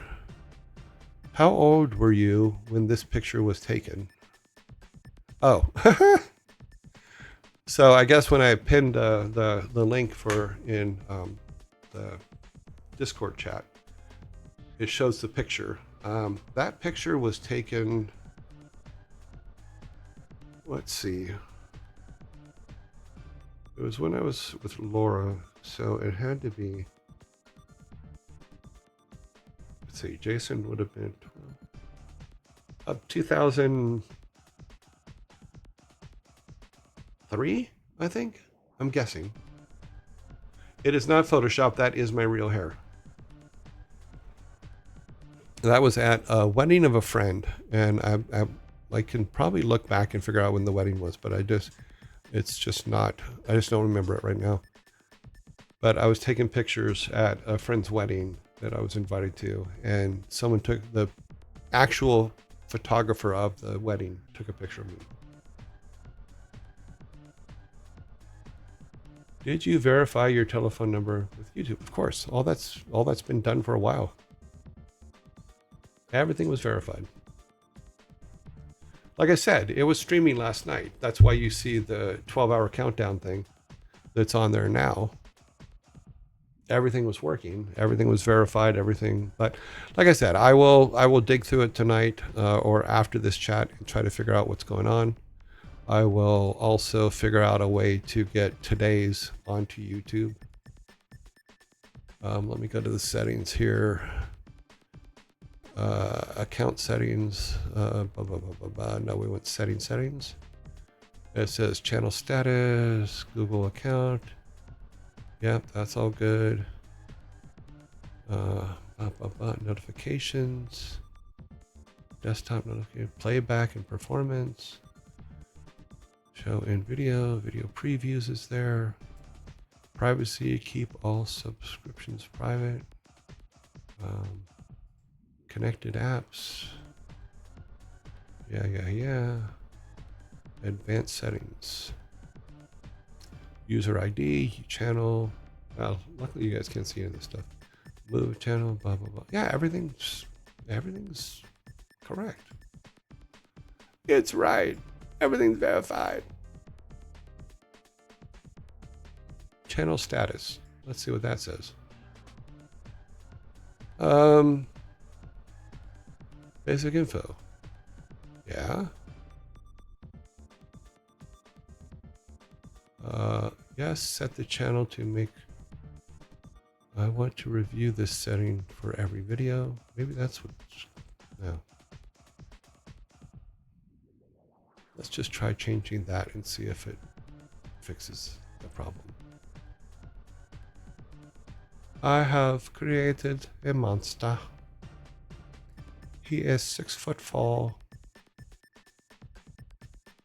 We have managed to do nothing. Let's go to manage videos. What does this say? Live? Yeah, last night's there. Playlists, nothing. Posts, podcasts, promotions. Nope. Filters.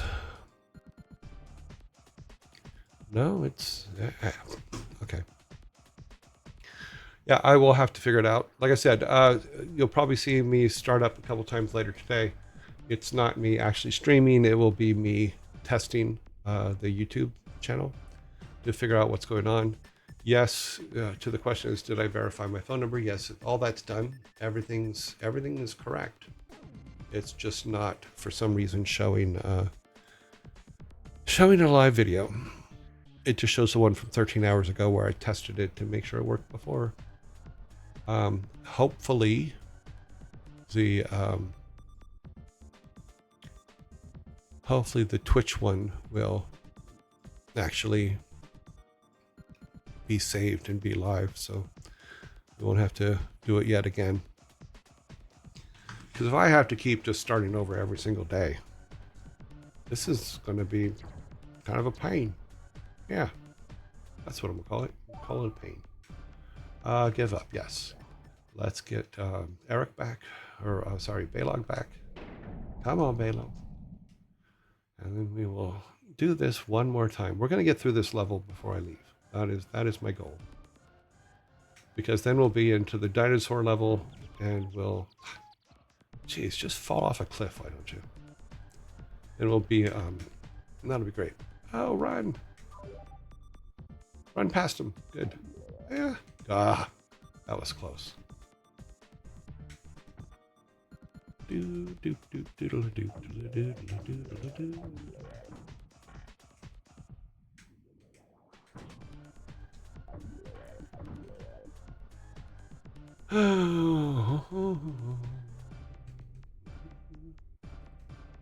Eric, jump.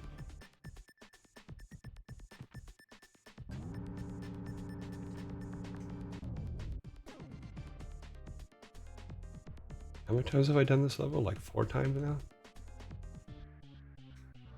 And yes, I just realized I forgot the secret room in the far right. Or far left. I will get that in a moment.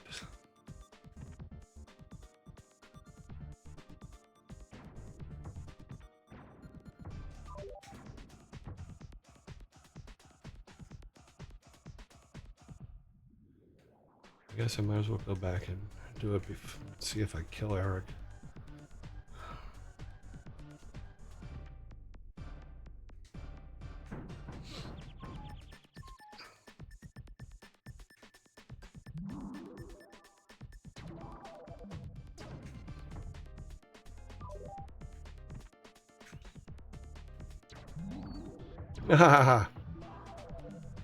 Teleported just in time.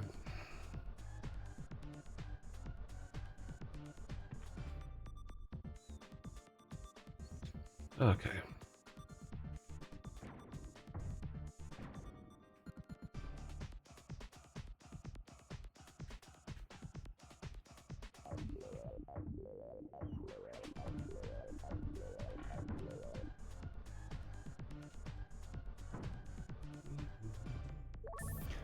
Let's see if I've missed any questions over here.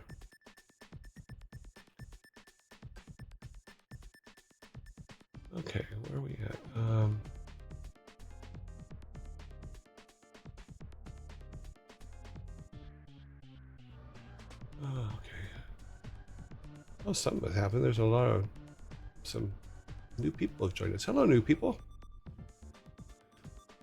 Thank you for joining our game. We're playing Lost Vikings. We would play Found Vikings, but they haven't been found yet.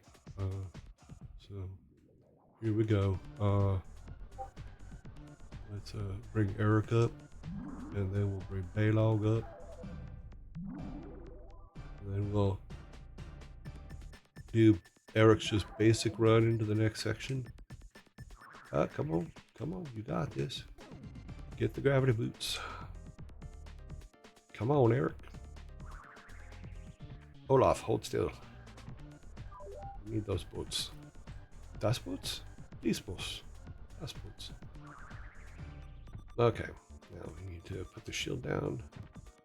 We need to hand Baylog or Olaf the boots. Oops. Honest. I'm smirked.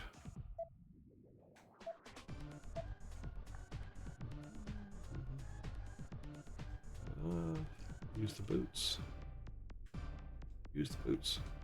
I use the boots. Put that down and he'll walk over. Up. Oh, we did that last time too. Damn it.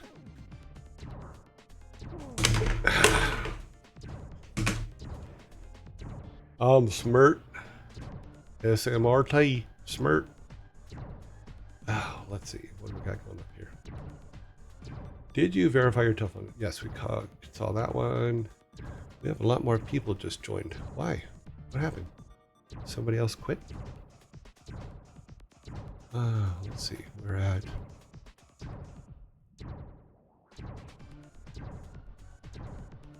Okay, YouTube.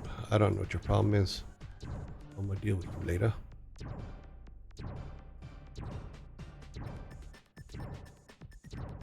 Okay, that is the stream we have now. All right. So let's go back to some of the questions from yesterday that didn't get answered because whatever. Well, working with Blizzard. Well, working at Blizzard on Vanilla WoW. If you had the same technology today, if you had the same the technology today, then what I said yesterday was this: is I don't think the technology today that we have today would have made a good game then, and here's why. I wanted to clarify this a little bit more. Part of what, in my opinion, makes a game good is the struggle and the just the sheer desire to create something new. And from in the old days, it was literally from nothing, because a lot of things that were done in early games were never done before, and nobody had thought about how to make them. That's why one of the things we always joked about in early Blizzard games is we didn't have like platforms, we had code bases, which basically meant that all the code for every game was built from scratch by the programmers. You know, so in the case of, say, Warcraft 1 and StarCraft, or Warcraft 1 and Warcraft 2, you couldn't use the same code because it was old code at the time. That code base was no longer good. So they would just literally write everything from scratch, you know, and you couldn't just go and grab something off the shelf or stuff like that. But what it made for was it made for more precise programs and tools that helped us make the games. Whereas right now you have so many tools that you have to find one that is close to what you're doing, and then more than likely it's not going to do everything you wanted it to do, but it's going to at least get you in the ballpark of where you want. And part of the creative process, as I've always seen it, is that struggle's a good thing. The struggle for not being able to know how to do something is a good thing, because it makes you think in different ways. It makes you think of different solutions. It makes you stronger, so to speak. And I'm not a big proponent for just saying, here's everything you ever need. Don't worry. You'll never have to fret for anything. If you never fret for anything, you're going to fall apart at the least, at the very minimalist challenge that's given you. And that's not fun. You have to keep challenging yourself. You have to keep coming up with new ideas. You have to keep taking tools you have and building them into something else or adding to them. You can't just say, okay, it's done. It's just not going to make for a happy thing in the long run. That's funny. Someone wrote, I've been struggling with gaming addiction for 20 years. I'm not getting any better. I'm talking about game creating. I'm not talking about game addiction. Now, we can talk about addiction in regards to games and stuff like that. But by the same token, what I always say to my boys, and sometimes they listen, sometimes they don't, is go outside and play. You know, there's more to it. And I was talking about yesterday in regards to creative block, writer block, artist block, all that stuff. The reason you get those things sometimes is because you're not exposing your brain to enough new things for it to add to what it is you're trying to do, for it to adapt and to grow and things like that. A good example is if you think about driving home from work. There are times when you will drive home from work, you'll get all the way home and you'll get in your house and then you'll go, I don't remember driving home. And that's what I'm talking about. The reason you don't remember driving home or going someplace that you go all the time or stuff like that is because on your way home, you never saw anything new. So your brain says, all of this we don't need. Your brain is looking for new things all the time. Your brain is identifying new things all the time. Your brain is absorbing new things all the time.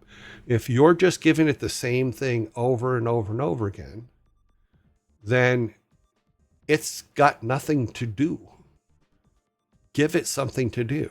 Go for a walk. Go pet the dog next door. Go out and go shopping. Go see a movie. You know, anytime you get blocked, it's because your brain is out of fuel. Your brain has nothing new to chew on. It has nothing new to do. So you need to get out and you need to do things.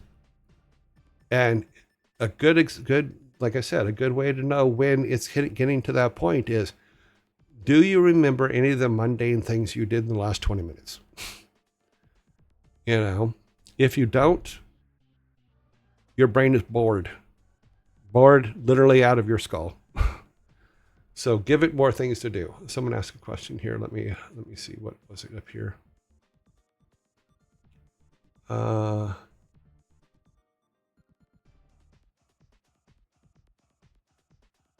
If Thor just mentions your name a few hundred times, a few hundred people already. Oh, okay. Thanks, son. Mm-hmm. Let's see. Pa pa pa pa pa pa pa. Put it there, pal. Okay.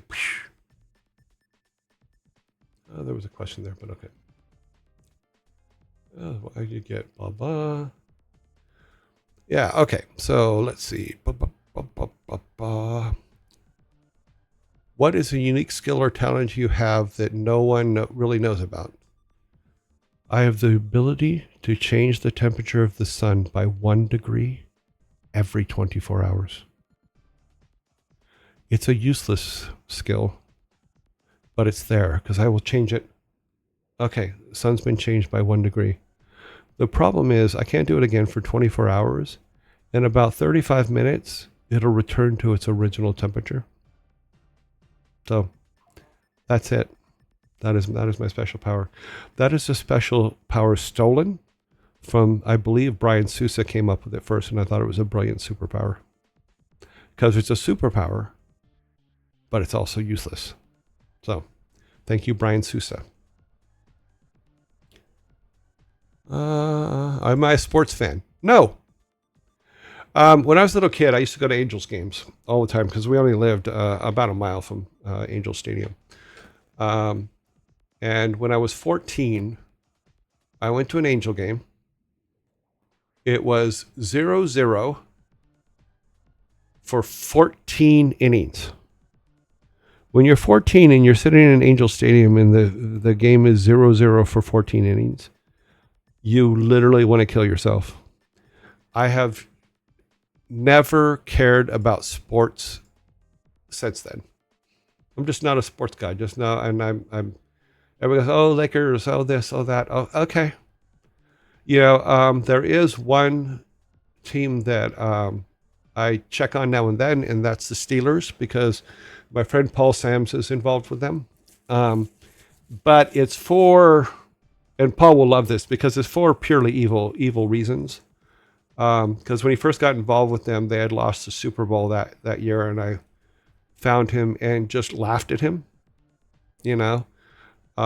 So I had this idea that every time I saw that the Steelers lost, that I would call and just laugh, and he would. I know Paul would get it. So if I don't know where they are now, I don't know if I know that they came up with for something in the news the other day, but I wasn't watching, so I wasn't paying attention. But no sports ball for me. Just nope.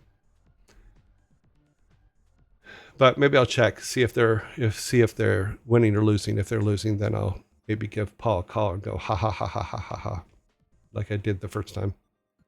All hail the Goblin King, ladies and gentlemen. Why would you name a Goblin King, ladies and gentlemen? That's interesting. All hail the Goblin King, ladies and gentlemen. Okay, yeah. There should probably be some punctuation in there, but that's okay. No problem. Let's see. Paul knows I love him though. All the old school guys. They know we're a very tight group, or were at one time, and I know that at any time we will. If any of us called and said we needed one of us, we would all show up. I have no doubt about that.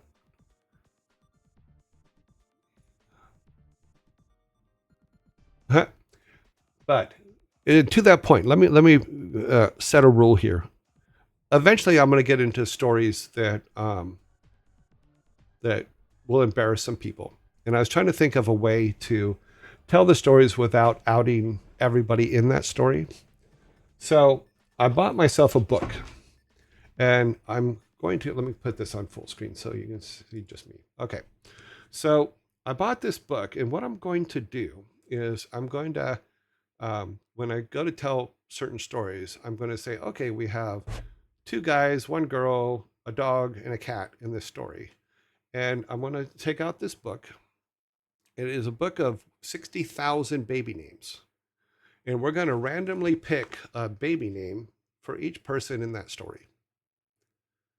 And that way, my way of looking at it is that way I can tell the story the way I tell the story, my perception of the story, without outing good or bad people in that story. Because my intention is never to harm someone that is in these stories. My intention is to say, look, at that time, this was a hilarious story. This was a hilarious thing that happened. But with today's rules and regs, for lack of a better way to put it, it may not be a good thing for the people that were in the story at that time to be told of that story today. But if they want to out themselves in it, I have no problem with that. So I will be using the baby book and picking names, and we'll see how that goes. No, it's not going to be like Tayson Jor. No, because you'll be able to figure it out. Okay, let's see what's over here. Yes, I am working on a personal game. I've been working on it piece by piece for many years, and eventually I will throw it out in front of the public, and we'll see how it goes. But it's more, you have to think more of like Secret of Mana, Chandra, the original Zelda, things like that, because I really like those top down, just run around Super Nintendo type games. Okay, so that's the genre we'll be in.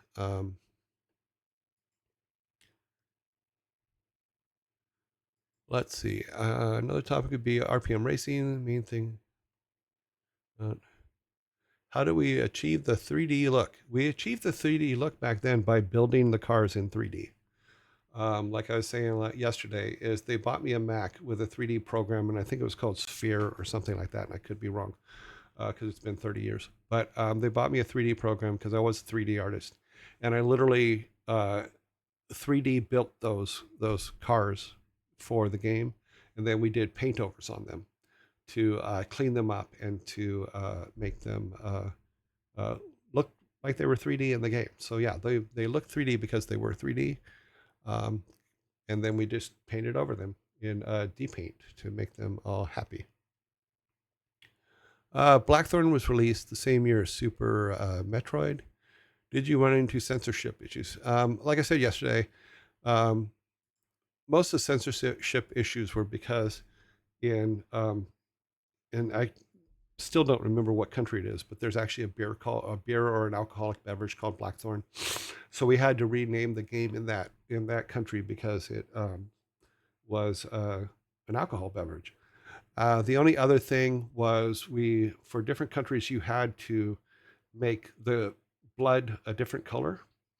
So I believe and I could have these backwards, but in Korea I think that the blood had to be green. In Germany I think it had to be black.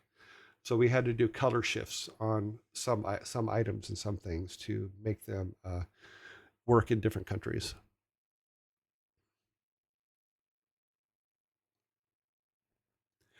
Also, in the interview that I did with Thor a couple weeks ago, I mentioned Paul Barton. I mentioned him again yesterday. Paul is someone that I really liked way back in the beginning when we were working on rock and roll racing and Lost Vikings and stuff like that. And Paul was at the time was anarchist, for lack of a better way to put it. Had a leather jacket and boots and stuff like that. He introduced me to oh god, what's the singer's name? Now I forget.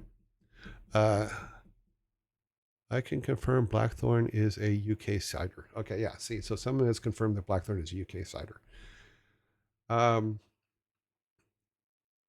but Paul was a really good artist. I really enjoyed working with him. Kate Bush is the singer that he introduced me to. So he listened to Babushka like 1,000 times, and that whole her whole album there. But he played it all the time, you know. But Paul was awesome. Now he has a website called pyracy.com, pyracy.com, and he seems to be doing good with it, which I think is awesome. So he went from an anarchist to a pirate. That I think that's a logical step in my mind. What is your favorite game you played that you have to have a professional link with? You might have answered it. Uh, my favorite game of all time was my first complete game, which is the one we're playing right now, which is the Lost Vikings game.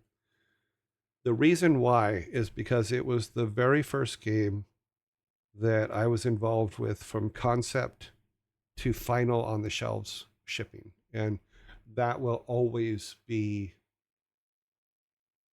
that will always have a very soft spot in my heart forever. You know, even in the background here on the on right here is the original Nintendo Power 2-page spread um, artwork for Lost Vikings when it came out. Mike Morheim gave me that years ago. When we were moving offices once. He asked me if I wanted it. I went, "Oh yeah, of course I want it." You know, so that will always be my favorite game ever. If you guys had today's, yeah, that question was answered. Uh, well, I would hope that WoW would not have been different if we had the same technology today as before, but I think it would have. I think look and feel would have been a lot different. I think that the way the game functioned would have been a lot different, and I don't think it would have been as endearing as it actually was. You missed the no in my question. A game on which you didn't work on directly or indirectly. Sorry for that. Um, Okay, one that I liked that I didn't work on was Half-Life 2, which was the first person shooter I was able to play because my eyesight didn't the game didn't mess up my eyesight. So it didn't give me vertigo because of my eye problems. So yes, Half-Life 2.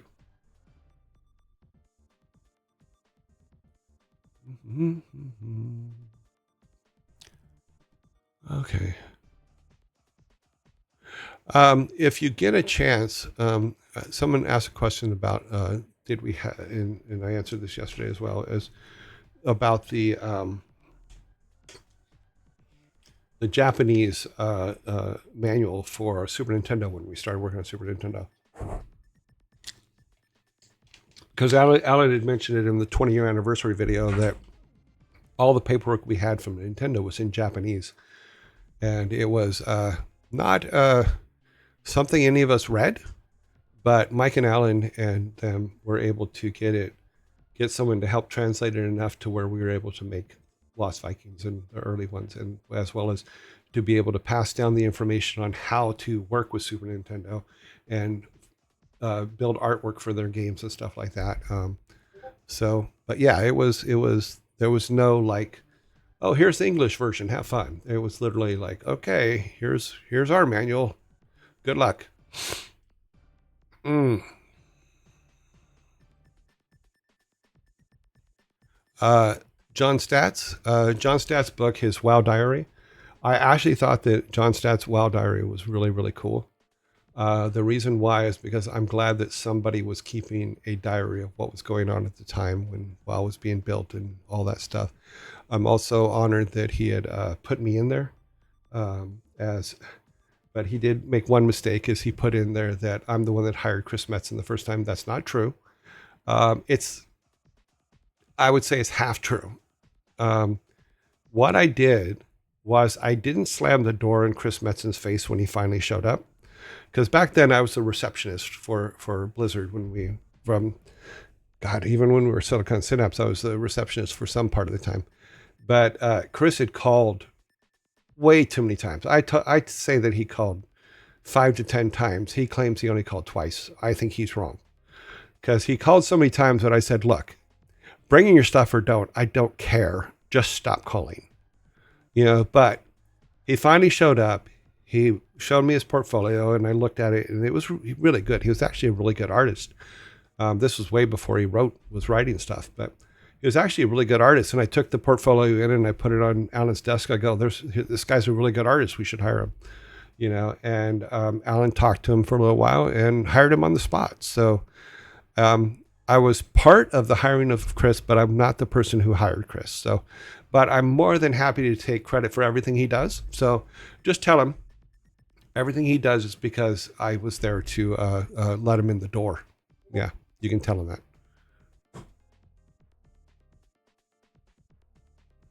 So hopefully he'll laugh.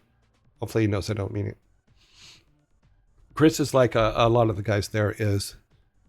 They are amazing in their own right, and they deserve all the credit for everything they've done. They're absolutely amazing.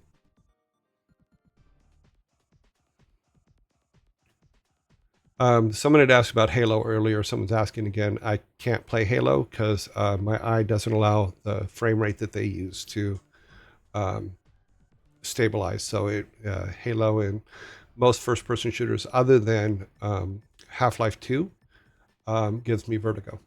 So, yeah. They had tested a camera out on WoW once that gave half the company vertigo, which I thought was hilarious, but they changed it back.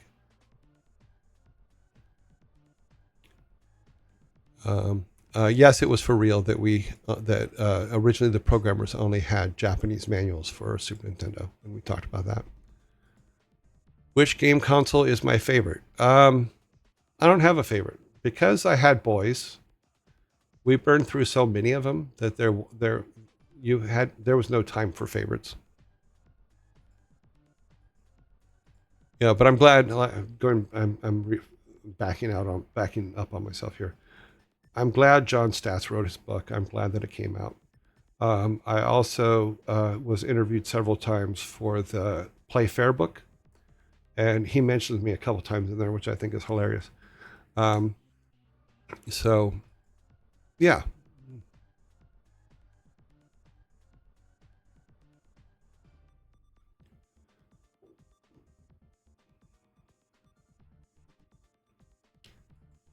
It talks about, someone's asking about the difference in graphics from then or now. I mean, I look at it this way. I will always go old school. I'll watch a Bugs Bunny cartoon, an early 30s to 60s, 1930s to 60s Bugs Bunny cartoons, and love them to death. And then I'll look at the 70s ones where they went to 12 frames a second and just absolutely hate it, because it just doesn't feel right. You know, any style of art is good if you take the time to do it right. So, to ask a question like, do you like now or then? I like both, but I like both under the guise of the people that worked on it. Did they do it right, or did they just quickly get it out the door? Because quickly getting out the door just doesn't work for me.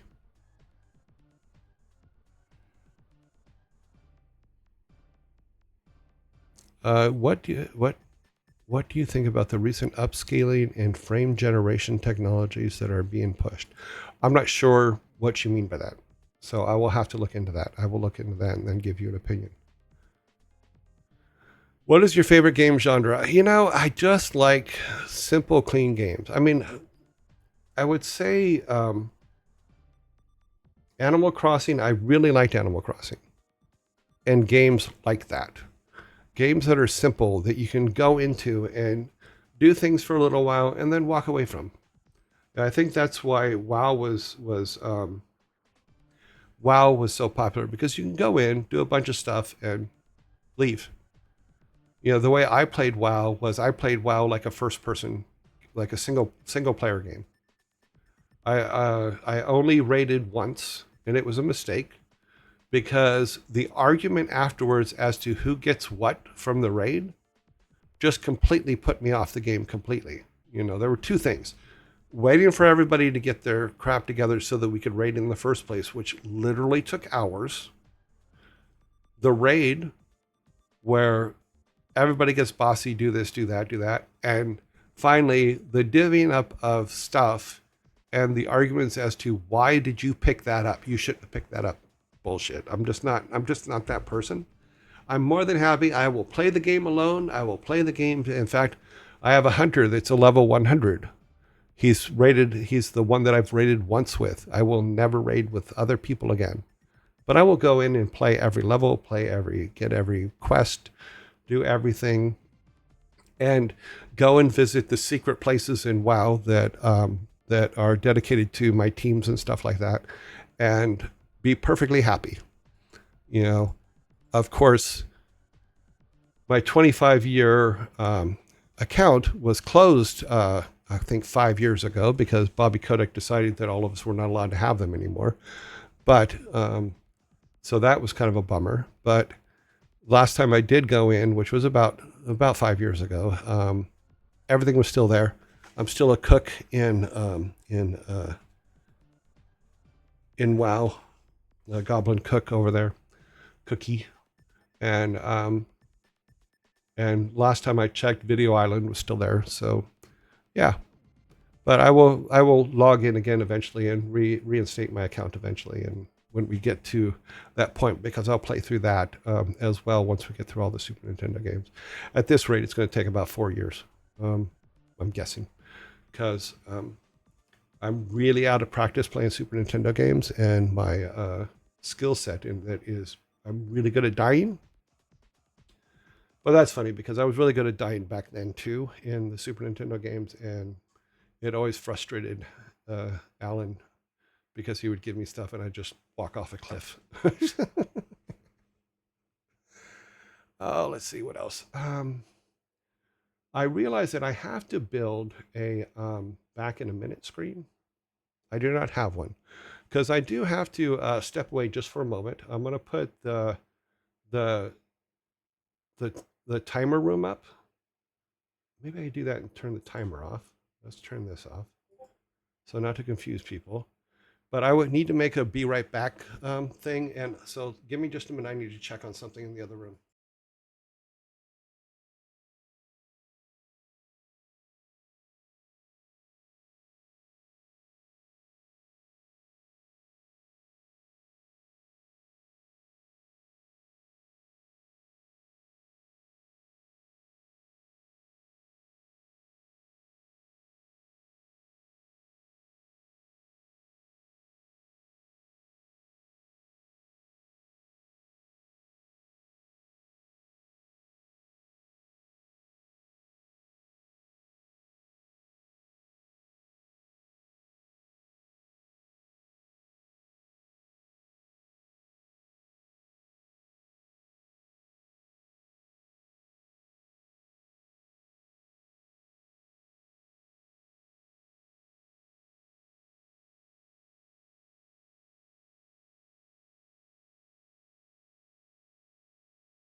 Okie dokie, I am back. Did you miss me while I was gone?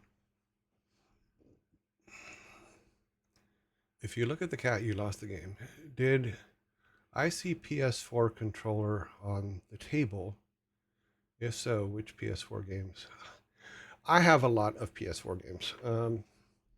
Right now, I actually just got a PS5 and I'm playing Gran Turismo on it. But I built myself a sled. So I actually have the steering wheel and the pedals and all that stuff. Very nerdy, geeky thing, but I do play it every day. Another game that I play on it, and it's an old school game. Well, I play Rocksmith. I don't know if you've ever seen it, but it's basically Guitar Hero with real guitars. And it actually teaches you how to play the guitar. And it always reminds me of the South Park episode where Stan's dad's going, "No, look, I can play that song on the guitar." Yeah. But I really like the game, and it's funny because my girlfriend's 14-year-old um, came over a couple weeks ago, and she's learning how to play the guitar. So I plugged her into Rocksmith, and she seemed to really, really enjoy it. It's a really cool tool, you know. So it's and I like it so much better than I'm sorry, I didn't like Guitar Hero because Guitar Hero was it's like it's learn to play the guitar. You want to be a guitar hero, learn to play guitar. But Gran Turismo 7, I think, is the one that I'm playing right now. And I have like the full sled with the steering wheel, with the gear shifts on the side, clutch pedals, all the pedal stuff. I went ahead and built myself a sled. It doesn't have like the hydraulics so it moves and stuff like that, but I'm not going to go that far. But basically, I just sit in front of every night. I do my dailies in front of the TV because I was trying to like kind of get everything good for this and didn't have a chance to don't have a chance to play as much as I want to. But Gran Turismo I used to play on the PS4. Growing up with the boys growing up, we had everything. We had the Nintendo 64. We had you name it, we had it. You know, we had the Wii's. We had everything. You know, so but yeah, in the room here, yeah, there's probably a controller for just about everything in there. And then in this, the the thing opened up, and there are all kinds of game systems and stuff in there because the TV was to the left. Yeah, but I love that house. I miss that house. I really do. I darn miss that house. Okay, let's see if we can get through this level so that we're tomorrow we can start on with the with the dinosaur levels, the prehistoric levels. And like I said, I also have to figure out how to get through the back to the intros and all that stuff. Let's go ahead and get this now. Let's wait. Let's bring.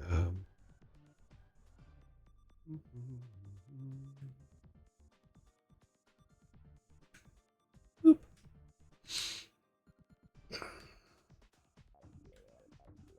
Okay, what's the time? Yeah, we're good. Good on time.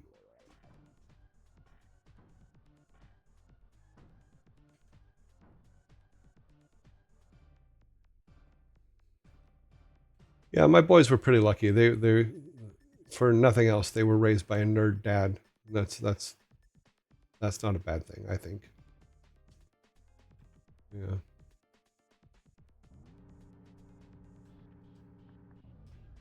They may not have always agreed with me, and that's okay, but I did my best. Well, your best ain't good enough. Wow.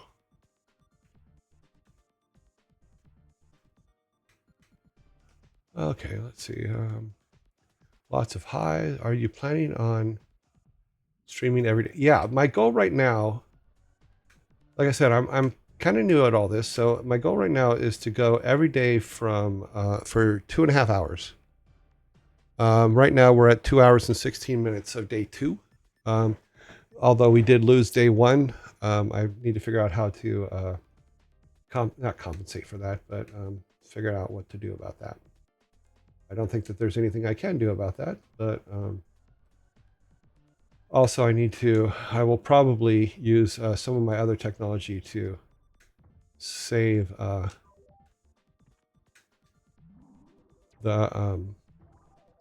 record this one and put it on YouTube later. I think I have a program I can do that with.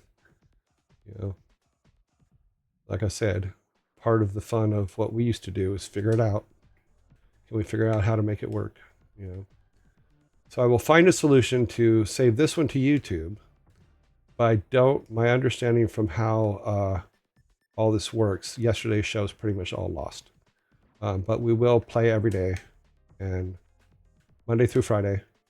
There will be a slight change in the schedule, not next week, but the following week, because I do have to go to California for something for a couple days. But I should be. I'll probably work the weekend before to make up for the 2 days, the Monday, Tuesday, Wednesday that I lose, having to head out to California. But yes, the goal right now is for every day, Monday through Friday. Yeah. And if I feel like it, I'll probably pull a Saturday or a Sunday here and there, depending on what's going on. Bloop. Get up there, Eric. Open the door. Open the door. Bloop.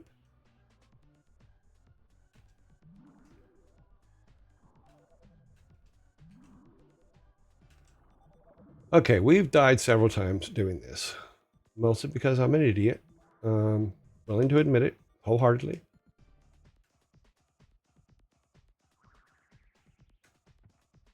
Ah, well, what the? Ah.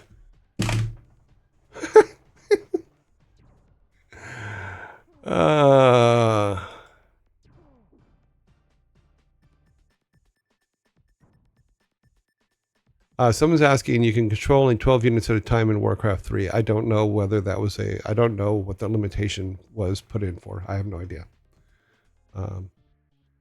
I was working on the cinematics, editing the cinematics for that. I wasn't paying attention to how they were programming the game or what the reasons for the game being programmed in certain ways were. So I don't know. Maybe sometime someone from the programming team that was on that will chime in and give an answer to that. And what I'll probably do is go through all of the Discord and the other things and gather up questions that I can't answer and see if I can get answers from people that actually did them. And I'm not saying that they'll call in or anything, but I may be able to ping them and say, why was this? And they may give an answer. think it would be nice to delete questions that have already been answered, right? At least I deleted the ones I asked. Yeah, right now, someone's saying it would be nice if the questions that are answered were deleted. I agree. But right now, it's only me doing this. I don't have Thor's army, of people backing him and helping him day in, day out. I don't have moderators. I don't have any of that stuff. And depending on what happens, I may not. But what I will do, and what I do is like on the side of the screen here, I do have Discord up. And next to that, I do have a Google Sheet spreadsheet where I put questions and then gray them out once they've been answered so that I know that they were answered. It's not a perfect system, and it's not for public consumption. It's just so that I can try to keep it straight. And there will be times when, yes, I answer the same question twice, 3 times, because different people ask it. But I also don't grab every single question I answer and throw it in this list, because some of the stuff just comes up in chat and I just answer it, But let me see where am I at? Oh, I threw the controller. That's right, I threw the controller. I threw the controller because I killed Olaf. Olaf didn't deserve to die, but apparently he did. The good thing about Olaf is good and fat, which means that the fat on his body, that boat's going to burn for a long time, a big long time. See, even they're frustrated. What's going on? We failed again. I hate it when that happens. See, this was what I was talking about, is all the characters we created in the early days, everybody had character, had personality. Job. Good. And we need help. Belog. Come along.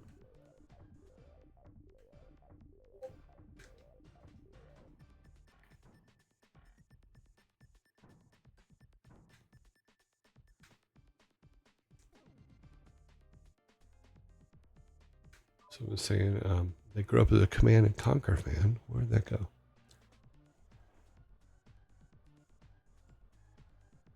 I got a Command and Conquer fan. Used to live next to Westwood Studio in Las Vegas. Can you tell me any? They just didn't like us. We like them, clean enough, but Westwood, the Westwood Blizzard thing was way blown out of proportion. I thought they're good people. They didn't like us at all. They felt that Warcraft was too close to their game in look and feel. I completely understand that. I don't agree with it, but I understand it.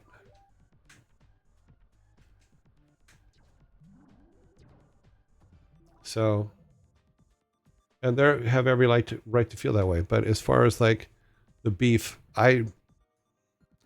we had a problem at a couple bars, but nothing to write home about. Comments about people's mothers and stuff like that, and we're just like, okay, whatever. But there was no desire from anyone to perpetuate that or to continue it on.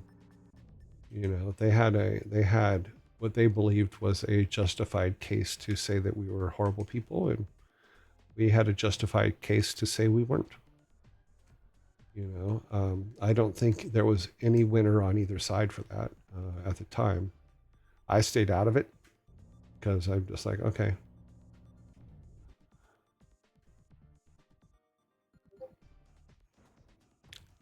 If you need help setting up Twitch, okay. Someone is offering to help. I will have to.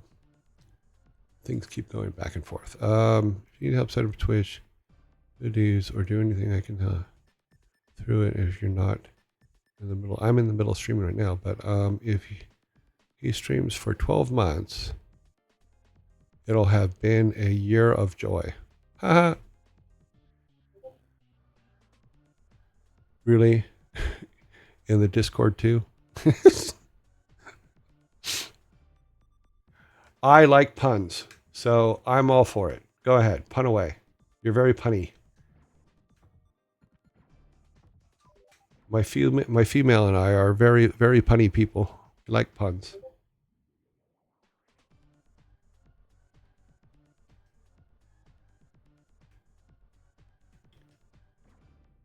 I will never argue humor. Humor is a good thing. A lot of people can't take it, but humor keeps you young. Look at me. I'm older than dirt, but I'm still young. I still get up every day. I still make fun of whoever I want, when I want. And there ain't a dang thing they can do about it. Waha. So there.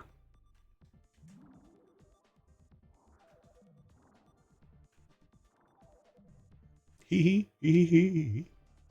Do you think AI development as a career path would be smart? Because I think it's cool for the future. Like I said before, I think AI has its useful purposes as a tool, and it should be that. It's never going to be able to replace human ingenuity and initiative and stuff like that, but it can get you past the blocks that people have, like writer's block or art blocks or things, or any number of those things. It can also help you when an assignment is given to you where it says, here's a blank piece of paper, make whatever you like, just make it blue, which is probably the worst thing you can ever say to an artist. And it can get you past those kind of just horrific moments that we get caught in sometimes as creators.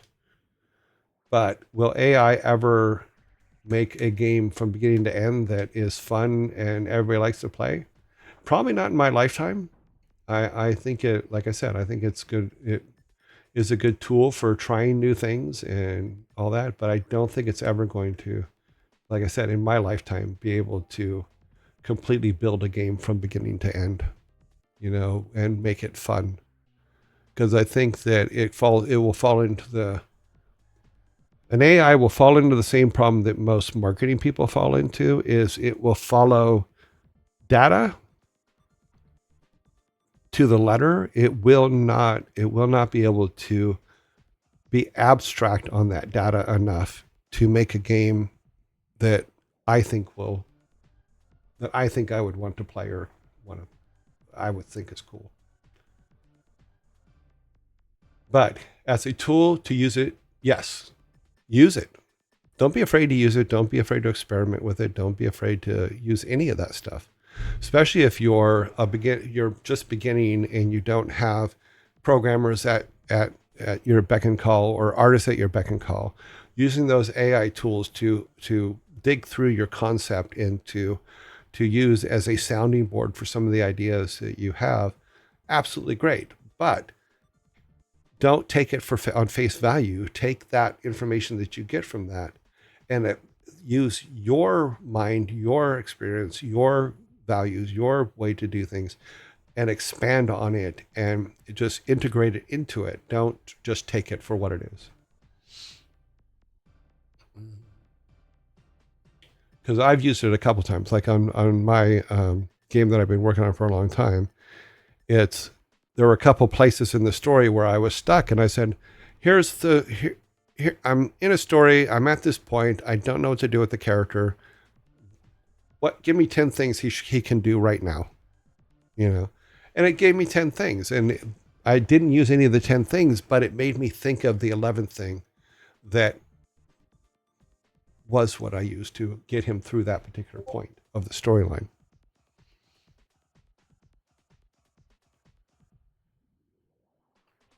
Yes, AI and data doesn't make heart and soul. Absolutely. Yeah.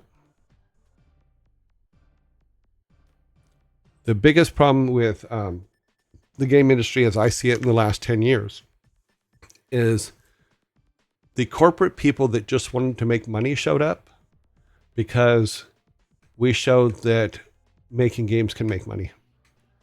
when in the 90s, or was it the 2000s, when games started making more than movie production houses, that's where the big corporate people started going, hey, we should go over there. Look at that pile of money over there. We can scoop some of that up.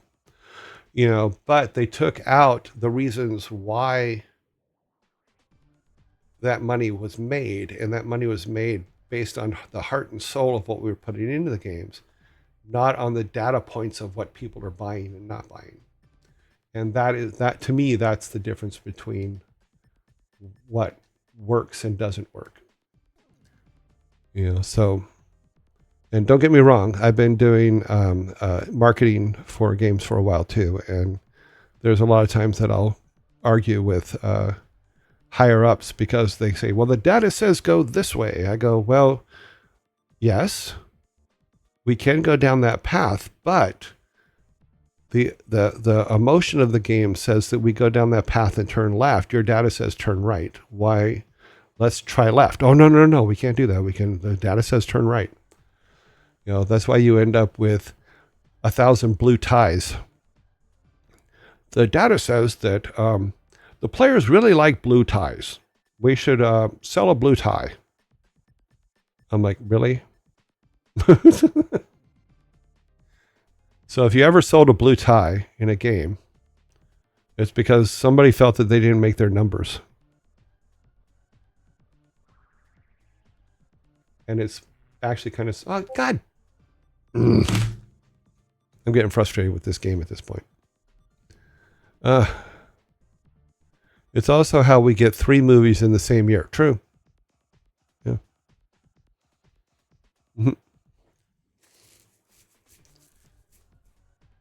I'm going to have to save this level for tomorrow because it's pissing me off.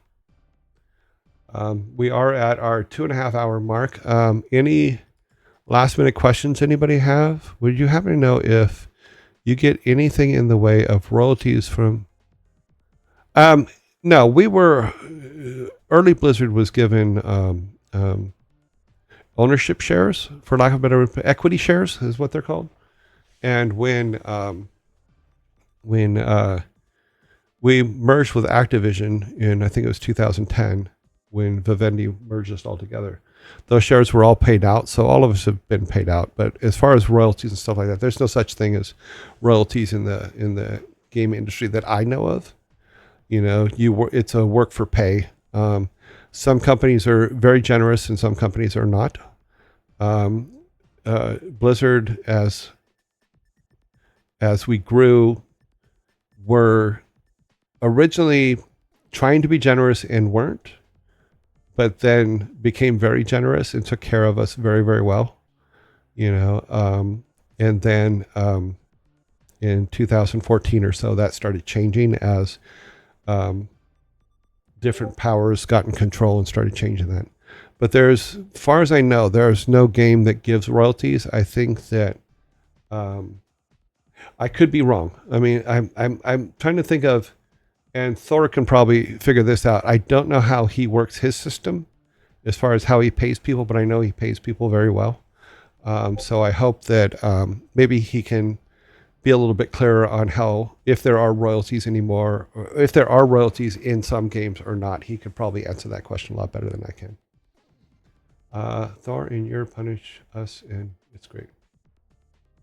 Well, thank you for that advice. I'm not sure which advice I gave him, but okay. Going down. Can you tell us the story of the legendary trailer with Arthas? The trailer or the in-game piece? This is from Grim Jack. So I will ask you, Grim Jack, is this the do you mean the trailer or the piece that's inside the game, the machinima piece that's in the game?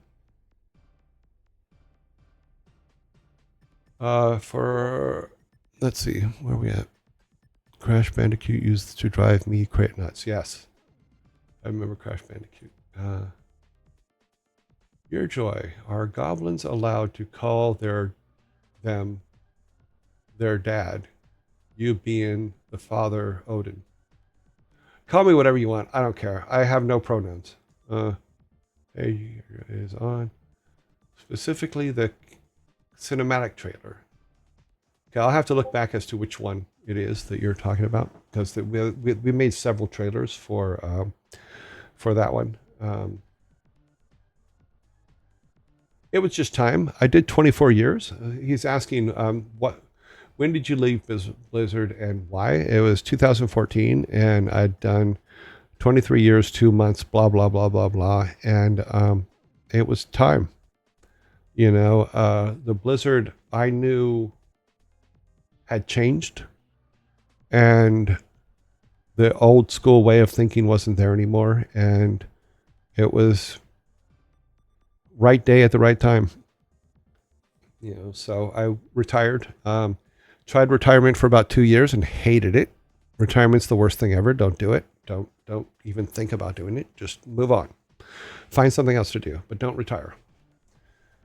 So I ended up, after 2 years, I went to Houston and worked at 6 Foot for a year or 2 years with Mike Donatelli and Robin Fredrickson.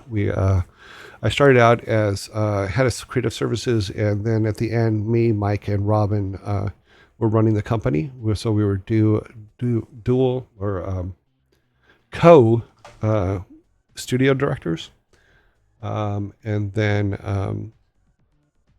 the game that they were making couldn't support all the people we had, so we had to do layoffs, and that was sad. In the last set of layoffs, we laid off each other, which was also sad, because I've never had to lay myself off, but I did that time, and that was actually quite funny. So I sat down in front of a mirror and talked to myself and told me what a great person I was, and that this wasn't my fault.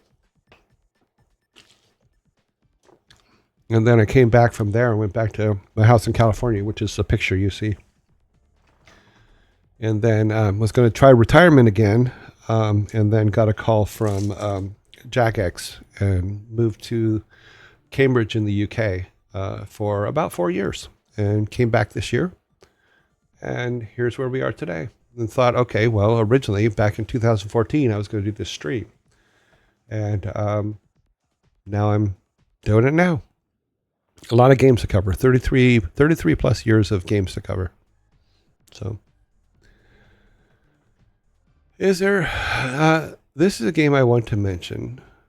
Kingdom Come Deliverance, game made by Idle Studio that forgot the concept of scope, but it made with love and fun of mind.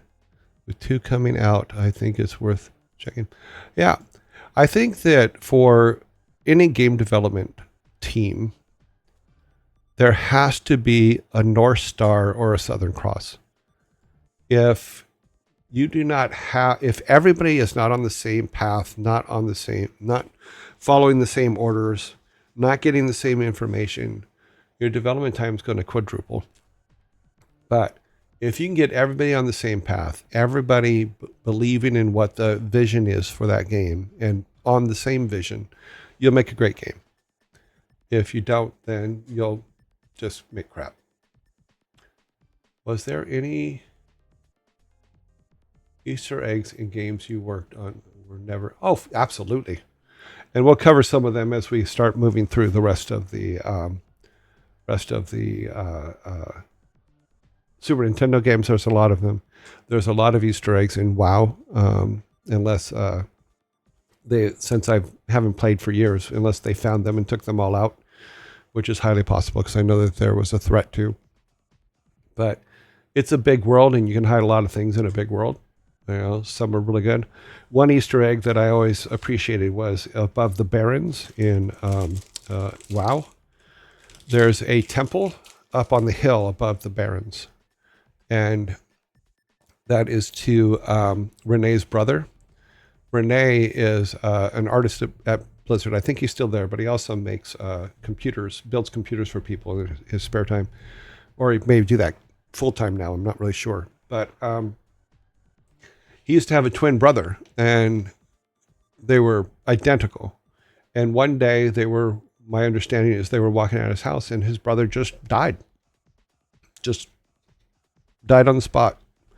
I'm sure that they found the reason why. I never heard what it was, but the art team built a small temple for him on the Barrens, and it has his initials on there. So that's one. There's other things, like there is Video Production Island, which I don't know if it's still there or not in WoW. And it has a lot of the people that I had in the video production team and their cats, and they're just on an island walking around. So there's that. There's some things in everything has something. Little hidden things here and there that were harmless at the time. Some of them could probably be, how could you do that at that time? But they were harmless at the time. But yeah, there's always going to be hidden things in every game you work on that are because the developers thought they were a good thing to do at the time. Since we're getting near the end of your stream, I just wanted to thank you. Oh, you're welcome. I really enjoyed this stream, listening to your stories and insights. I really appreciate you and your takes on what you're doing. Well, you're very welcome. I just wish I could play my games better. But like I said, and my kids will tell you, it's no joke. I have not played these games forever. I can't even get past this simple levitation thing. So I'm going to have to get through it tomorrow so that we can move on to the prehistoric era. You have any war stories about the cow level in Diablo 2? There's no war stories. Get in there and kill all the cows. Boo. Hey, Jory, nice to see you again. Too bad I'm late to the party. You're not late to the party. We're on day 2, and it's only the first one that's being actually recorded. So I don't know, and maybe someone can send me a text on how. I don't know how to live stream and record local at the same time. That one I don't seem to. I don't think OBS can do that. But we will see. Okay, guys. Let me look to see. Yeah.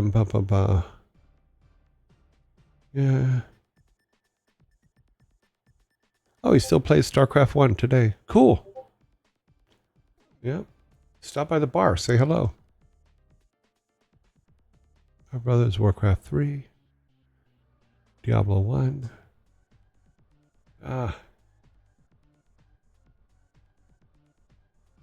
Okay, guys. I'm gonna reel it in for today. I'm gonna go and see what recorded, what didn't.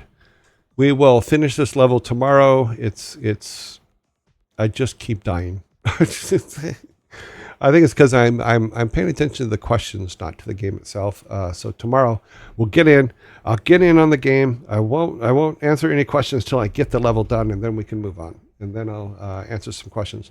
But I will be back again in, let's see how much time it says. Let's see if we go for the 13th. And just so you guys know, I use